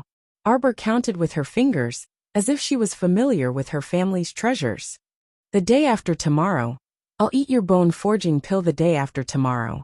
She kept feeling that the sapling seemed to be obsessed with this bone-forging pill, and didn't know if it would trick her. Oh. The sapling responded. Master, I'm telling you, I won't trick you. You'll know after eating it. This bone-forging pill is a very good pill. After eating it, your bone marrow and meridians will be greatly improved. The effect depends on the individual. Some people can be reborn from mortal bones to mystic bones. And some people can even reach spiritual bones in a single bound. Oh, Master, aren't you excited? Chiochio continued to prattle.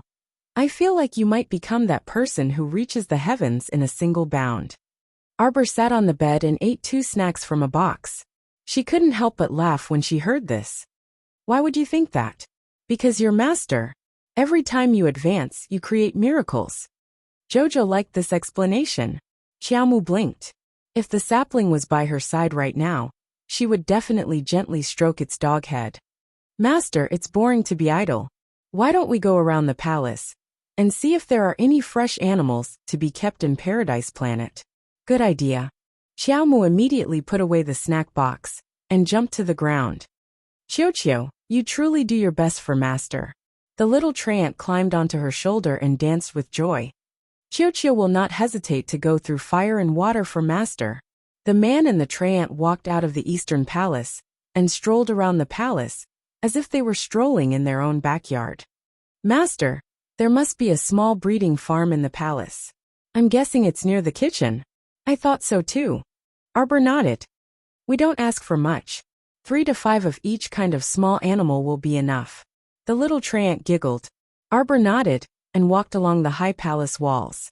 There were layers upon layers of pavilions, green tiles, and vermilion eaves. Whenever she met a palace servant who bowed to her, Arbor would just nod perfunctorily and pass by. A soft sedan embroidered with blue and white flowers turned a corner and bumped towards her. Xiaomu merely glanced at it absent-mindedly before walking over to the palanquin. A soft voice suddenly came from the sedan. Stop the sedan. A fair hand slowly lifted the curtain of the sedan, and half a head poked out and called softly, Crown Princess, please wait.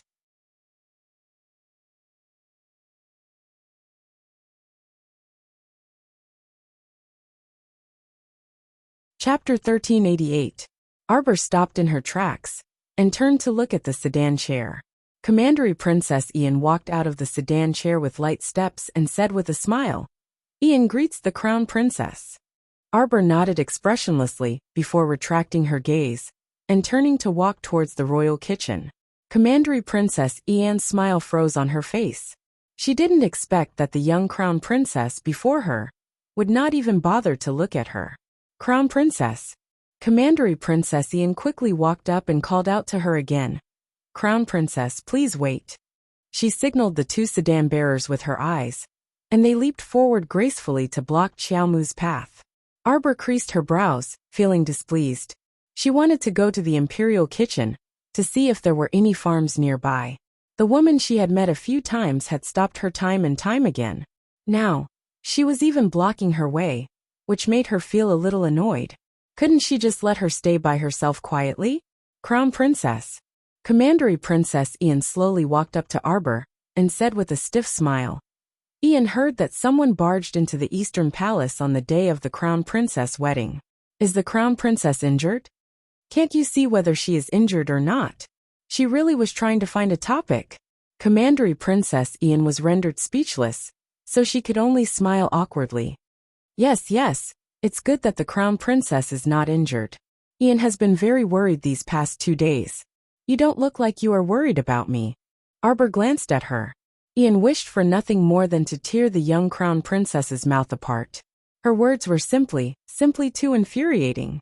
She merely wanted to save face by going up to greet her and worm her way into being friends. After all, they would be seeing each other frequently in this palace in the future. Yet this young Crown Princess was so unapproachable. Crown Princess. Arbor raised his hand to stop her. I have something to do now. Tell your men to move aside. Who would have the time to continue bickering with her here? They weren't very familiar with each other. So why did she have to pretend that they were so familiar with each other? It was simply ridiculous. Commandery Princess Ian was infuriated to death by her, but she couldn't raise a ruckus, so she could only pick the important topic first. Crown Princess, it's like this. Ian heard that the Crown Princess would be going to Shilua Street to distribute rice and grain tomorrow. Ian also wants to go and contribute her meager strength. Arbor glanced at her. You're also taking out 500 grains? 500 dawn. Commandery Princess Ian herself did not realize that she had actually exclaimed out loud. 500 dawn was equivalent to 50,000 liters of rice. Normally, 1 liter of grain was enough to last a family for 2 or 3 days. The crown princess actually said that she would distribute 500 liters of grain tomorrow? How was this possible? Even if she was the crown princess, and the crown prince's monthly salary was much higher than that of normal princes, it still couldn't support her wantonly squandering subsidies. It must be the great king and Her Majesty the Queen who privately gave her subsidies, so that she could make the Eastern Palace proud.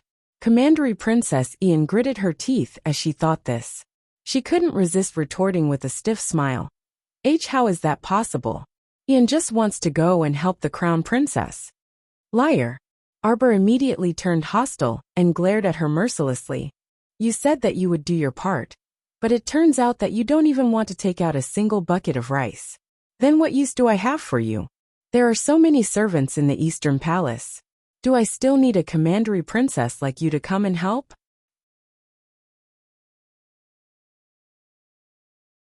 Chapter 1389.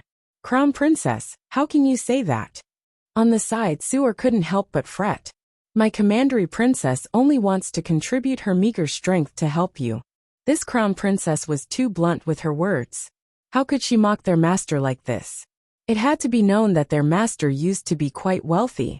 If it weren't for the fact that she had spent an astronomical price to purchase a prolongation pill at the House of Treasures that day, she wouldn't have had such a hard time recently. With the commandery princess's current state, she naturally couldn't fork out mystic currency to buy some rice for alms.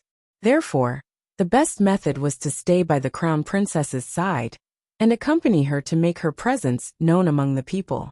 Presumably, with the commandery princess's gentleness and consideration, those people would definitely like the commandery princess more and not that stoic-faced crown princess.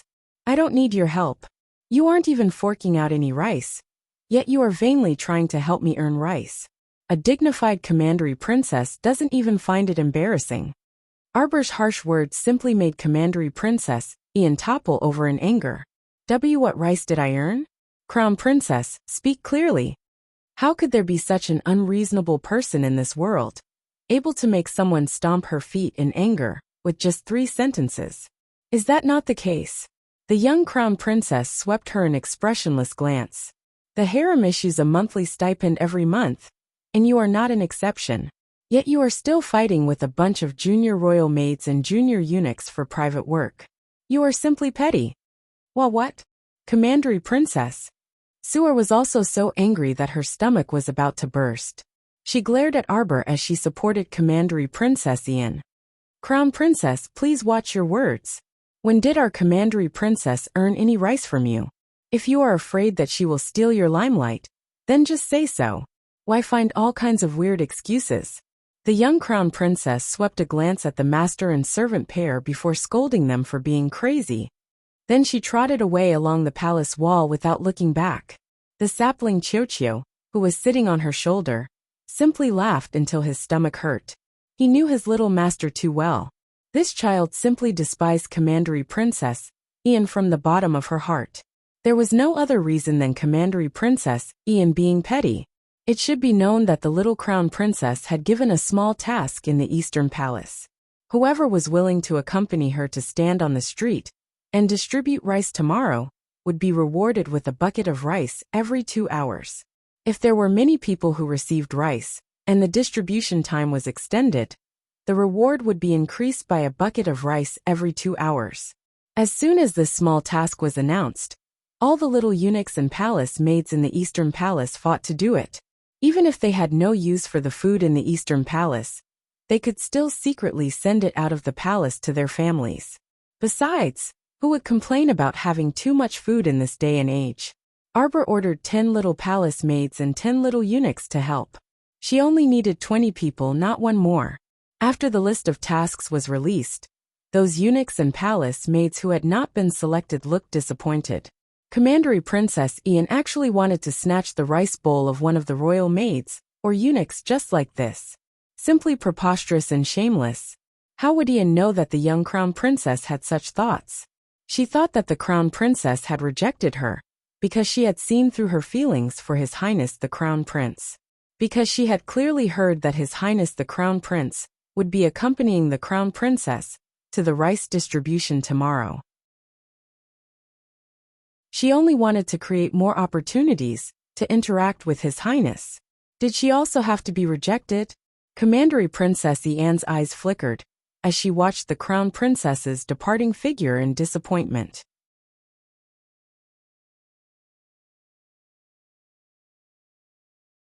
Chapter 1390. Commandery Princess, this Crown Princess is truly too abominable. Sewer grumbled. Why does Commandery Princess have to put up with her every time? Commandery Princess Ian's eyes flickered, and she said with a sneer, let's return to the Longevity Palace to pay respects to the Queen Dowager. When the hidden guard came to report, the Queen Dowager was pruning her favorite Jasper crabapple. Recently, this Jasper crabapple had been a bit wilted. Perhaps it was because of the weather. But the Queen Dowager's heart ached terribly. She ordered people to move it back from the gardener's place, and personally took care of it. After hearing the hidden guard recount the dispute between the Crown Princess and Commandery Princess Ian word for word, the Queen Dowager was startled for a moment before suddenly bursting into laughter. The hidden guard twitched his mouth as he reported. This subordinate heard that the Crown Princess issued a mission in the Eastern Palace, and all the royal maids and eunuchs signed up. However, only 20 people stood out. This oddball Crown Princess. The rest of the people were randomly assigned by the master to follow along. Yet she actually gave them a reward and a quota for the trip. The Queen Dowager put down the scissors in her hand and nodded repeatedly with a smile. This granddaughter-in-law of mine is truly interesting. I actually feel that her methods are quite good. The servants indeed did not dare to disobey when she randomly assigned people. But how could they be as enthusiastic as when she used the mission reward to mobilize them? Since the royal maids and eunuchs have all volunteered to do this work, the rice distribution this time will definitely be completed quickly and smoothly. Just as she said this, Feng Gu walked in with a sullen face and curtsied to Her Majesty the Queen Dowager. The Commandery Princess has come. The Queen Dowager's smile faded slightly, and she turned to look indifferently at Commandery Princess Ian, who had gracefully entered. Ian pays respects to the Queen Dowager. Commandery Princess Ian kept feeling that the Queen Dowager was lukewarm toward her these past 2 days. Even her gaze sometimes appeared extremely indifferent. Unlike in the past, when the Queen Dowager would beckon her to sit next to her with a smile every time she saw her. Ian, is something the matter? The Queen Dowager asked with a smile as she continued to prune the Jasper crabapple, contemplating where to cut. This Jasper crabapple was her favorite, so she absolutely could not let it die. Ian walked up with a glint in her eyes as she said with a smile, reporting to the Queen Dowager, Ian wants to leave the palace early tomorrow morning.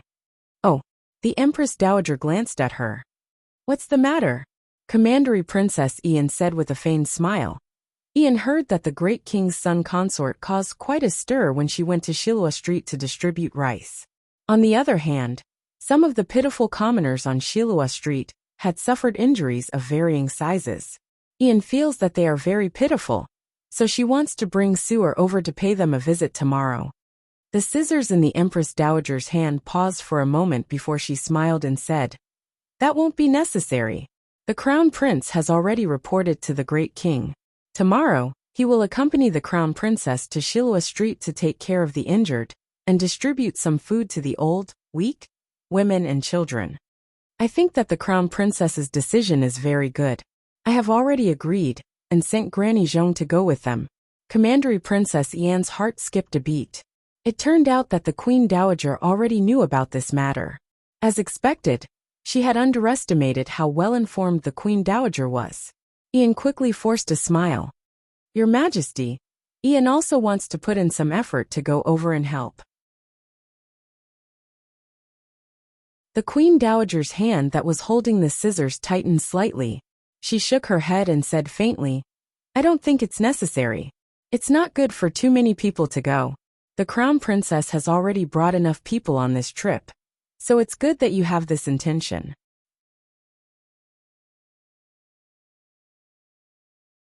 Chapter 1391. When Ian heard this, her pupils involuntarily contracted. No, it wasn't her misconception.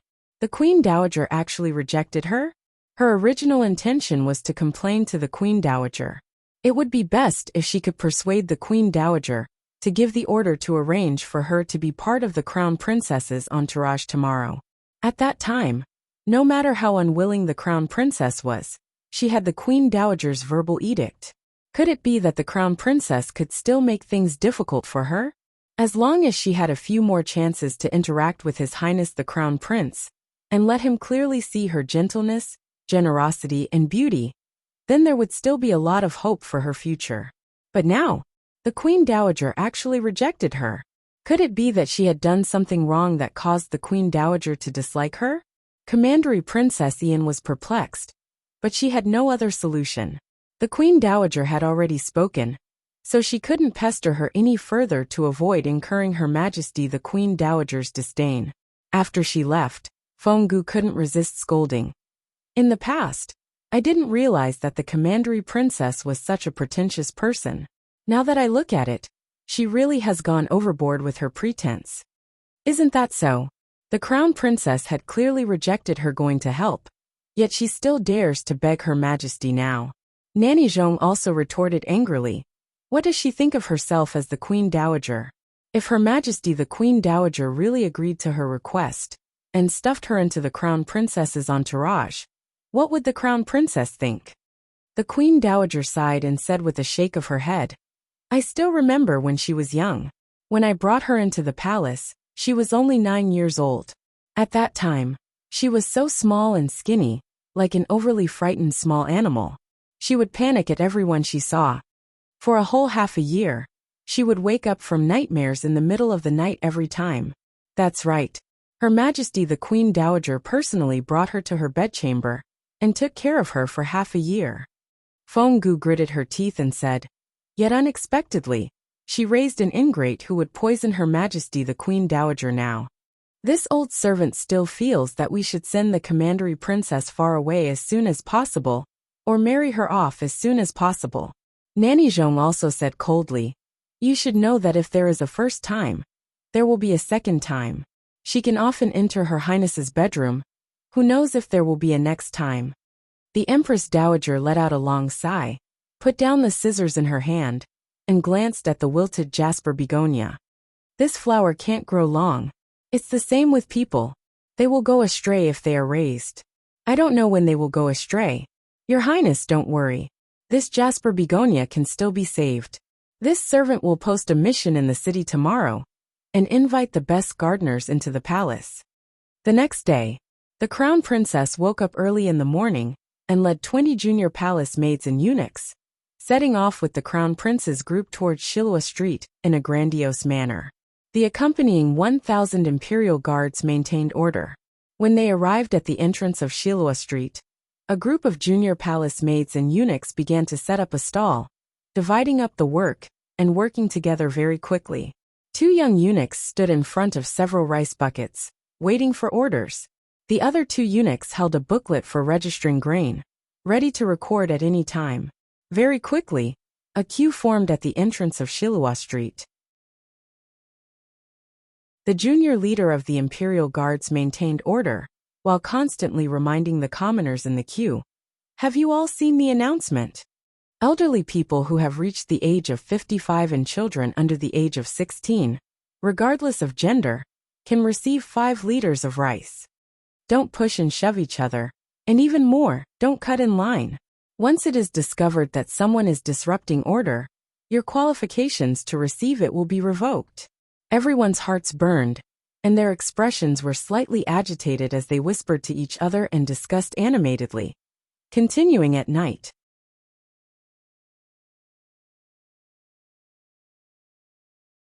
Chapter 1392. The notice had been posted yesterday, and the conditions for receiving rations were very generous. Moreover, each person could receive 5 liters of rice. This was simply like a pie falling from the sky, making everyone overjoyed. Mystic cultivators, body cultivators, and the like be more self-aware. Today's rations collection event does not include people with special abilities. Once they are tested to have mystic energy or other abilities and come to falsely claim rations, they will all be arrested and thrown into prison. The head of the royal guard strapped himself on a golden saber and stood in front of the line, loudly shouting to maintain order. The line was divided into 3 lines. One line would first go to the testing stone to test their age and ability. After passing, they would go to another line to receive rations. After receiving their rations, they would go to the 3rd line and stamp a red mark on their elbows to indicate that they had received their rations. Once this kind of red mark was stamped, it would not disappear within a day, so there was no need to line up for a second time. Along the way, if they moved quickly, it would not take too much time, so the line's movement speed was still very fast. The junior eunuchs and junior royal maids divided up the work. Some scooped rice, some stamped, and others went to register and move the rations. All the elderly and children who received rations were all beaming with joy. Once it is discovered that someone has stolen rations, they will be punished according to the highest punishment. So do not have any wishful thinking. The royal guard commander, Hui Feng, loudly said, "This time, other than distributing rations, another mission will be issued. All the residents of Shilua Street, regardless of whether they are in the shed area or in the private houses, can accept the mission to repair the western city wall. The mission has already been posted in the notice area. Those who are interested can go take a look." Following Hui Feng's roar, several dozen people who had been watching from the periphery hurriedly ran toward the mission notice area. It had to be known that every time the imperial court issued a mission, the benefits and preferential treatment were basically good. If they were late, there would definitely be no such popular missions. At the same time, in a dilapidated temple in Shilua Street's old district, sunlight passed through the pillars and beams covered in cobwebs and slowly shone in, sprinkling in front of an old Buddhist shrine. The bodhisattva with a dirty face was missing an arm and was tilted to one side. The 2 empty, worn-out plates in front of the table were covered in dust. A spider had made its home on the bodhisattva's face, diligently weaving its web in great joy. "Mother, mother, quickly get up, quickly get up." A young lady in her early 20s, dressed in plain clothes, excitedly pushed an old woman who was sleeping soundly in the corner. "Mother, mother, get up quickly, Shilua Street is giving out grain today. You and little brother quickly go get the grain for me. We have to hurry up and snatch it. If we're late, there won't be any left." The eldest young lady pushed her mother up with all her might. Cough, cough, cough. The woman sat up with a wrinkled face. "Cough, is that so? Where did you hear that?" "I heard that notices have been posted everywhere. Everyone knows about it. It's just that we live in a rundown temple, so we don't get the latest news. Mother, hurry up." The big girl grumbled and urged. "Where's my brother? Little brother, little brother." That girl walked to another corner and forcefully shook the tattered quilt. She went up and kicked that thin and weak lad as she angrily scolded. "You're really useless. To think that you're a level 2 mystic cultivator. Everyone else can go out and do missions, but you're the only one who's afraid of death, hiding in this rundown temple all day long, fighting with a bunch of ordinary people for food." The boy kicked her too. "What are you doing?"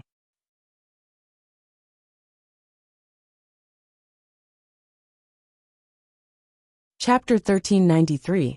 The girl threw a tattered outer garment at his face. "What are you doing? You only know how to sleep and sleep all day. Get up and go get your grain." The woman coughed twice and stopped her. "Ingchun, don't treat your younger brother like this. Song, your older sister said that someone is distributing grain at Shilua Street today. Let's go take a look." When he heard that there was grain to be collected, the thin young man crawled up quickly. He casually put on a jacket, wiped his dirty face, and walked out of the rundown temple. How could people who lived in this kind of rundown place care about washing up? It was already pretty good if they could take a bath once in a year or so. The woman's family of 3 walked out of the rundown temple and ran towards Shilua Street. The moment he stepped out, he realized that everyone was rushing towards the same place. The young man instantly believed a little more about the rice distribution. He rubbed his shriveled stomach and licked his lips. He hadn't eaten a full meal in a long time. His eyes would turn red at the sight of food these past 2 days. The 3 of them were mixed in with 7 or 8 beggars of various sizes, as they followed the small groups to the street entrance. Today's sunlight was especially bright, and it felt warm and cozy when it shone down on them. Xiao Mu had rewarded the group of junior eunuchs and junior royal maids in advance by treating them to a feast last night. They ate well and slept well, so everyone was in good spirits. Even though they had been busy for half the morning, everyone was beaming, and no one complained about being tired. A young girl wearing gray clothes and a blue and white cotton cloth wrapped around her head impatiently grabbed her mother's hand and quickly moved forward with the flow of people. Everyone in the line held a cloth bag filled with rice in their hands as they eagerly looked forward. When they thought about how they would be able to carry a lot of rice back and not have to starve at night, the smiles on the elderly and children's faces became even brighter. "Hey, isn't that the little dog who lives in the bunk next to us?" The thin and weak young man called Song glanced at the tanned and thin boy at the front of the line. He raised his eyebrows and walked over to the other side. "That's right, let's line up over there. Little dog, little dog." Older sister Chun? The tanned and skinny boy was stunned. Seeing that Song wanted to cut in front of him, he didn't say anything. Miss Chun supported her mother and hurriedly walked over. However, before the three of them could cut in, they heard a series of shouts from behind them. "What are you doing? Cutting the queue. Someone cut the queue. How shameless. We've also been waiting here for a long time. Sir, there's someone cutting the queue here. Please come and take care of it." The roars of the crowd attracted the attention of a junior commander of the Imperial Army. He raised his dagger axe high in the air and roared, "Quiet down. You." He pointed at the ashen-faced Miss Chun. "Go to the back." Miss Chun was instantly unable to maintain her composure, and her entire charming face darkened. "Chun, don't make a fuss, don't make a fuss. It doesn't matter if it's earlier or later. Let's just line up at the back." The woman was afraid that if they stirred up trouble, the three of them would be at a disadvantage. So she hastily grabbed Miss Chun's hand and pulled her and her son out of the line to line up at the back. However, with this delay, another 7 or 8 people had already lined up in their original spot. Hence, the three of them could only line up angrily at the end of the line. The junior commander of the Imperial Army glanced at them.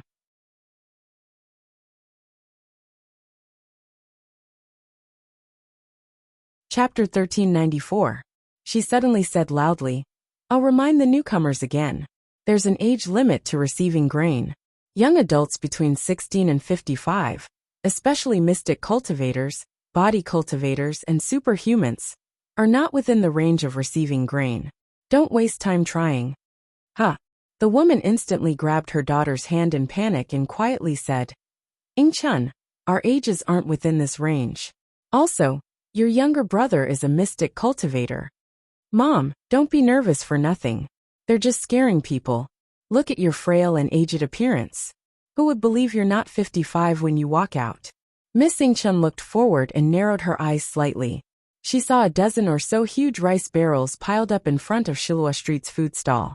The rice inside was piled high into a mountain, and each grain was plump and eye-catching. The sun gradually rose higher in the sky, and the early spring sunlight melted the chill. At noon, the temperature rose, and the crowd began to stir. "Why is it so slow? Is the line moving or not? It really is quite hot." A plump old woman pulled at her collar and wiped away her sweat. The woman was hot and anxious, and beads of sweat seeped out of her forehead. She unbuttoned the 2 buttons that bound her collar, and cautiously turned her head to glance at her daughter. "Chun, will there really be no problem? What can happen? Don't worry." The young lady called Chun impatiently said, "When we have rice, we can cook a big pot of rice porridge tonight. It'll be even better if we can get a few meat buns." The old woman hadn't smelled meat in a long time. When she heard her daughter say this, she felt her mouth salivate and couldn't help but swallow. "Hey, it's moving, it's moving. The line is moving a bit faster." The people in front happily called out and moved forward along with the slowly advancing line. "Mom, I want to eat 2 big bowls of rice tonight," Songer called out. Okay. The woman coughed a few times and repeatedly nodded with a smile. "Mom will cook for you, Mom will cook for you," Chun immediately said in dissatisfaction. "What rice? Eat porridge. If we cook porridge with 10 liters of rice, It's enough for our family of 3 to eat for more than a month, if we eat sparingly. Song-er immediately harumphed. I want to eat, Mom. Alright. The woman glanced at her son with pity and sighed. Ingchun, your younger brother doesn't have enough to eat every day. If your younger brother and I can each receive 5 liters of rice today, our family will have a full meal no matter what. Miss Ingchun didn't utter a word. She had nothing to say when she thought of the difficulties and hardships she had gone through during this period of time. The woman slowly moved forward with the line. At this time, there were already hundreds of people behind them. In fact, the speed at which the procession was moving forward was not slow. It was just that they were waiting anxiously and felt that time was passing very slowly. At this moment, as they looked at the rice bucket that was getting closer and closer to them, their eyes slowly began to shine. Suddenly, the woman lifted her dirty sleeve to wipe her eyes. She blinked hard, as if she couldn't believe what she was seeing. When she opened her eyes again, she suddenly exclaimed, Ingchun, come and see. That person, the girl sitting there, she, her, is she the eldest daughter of the first branch? What main branch? The girl named Ingchun followed her mother's finger and looked forward. Her eyes immediately went blank.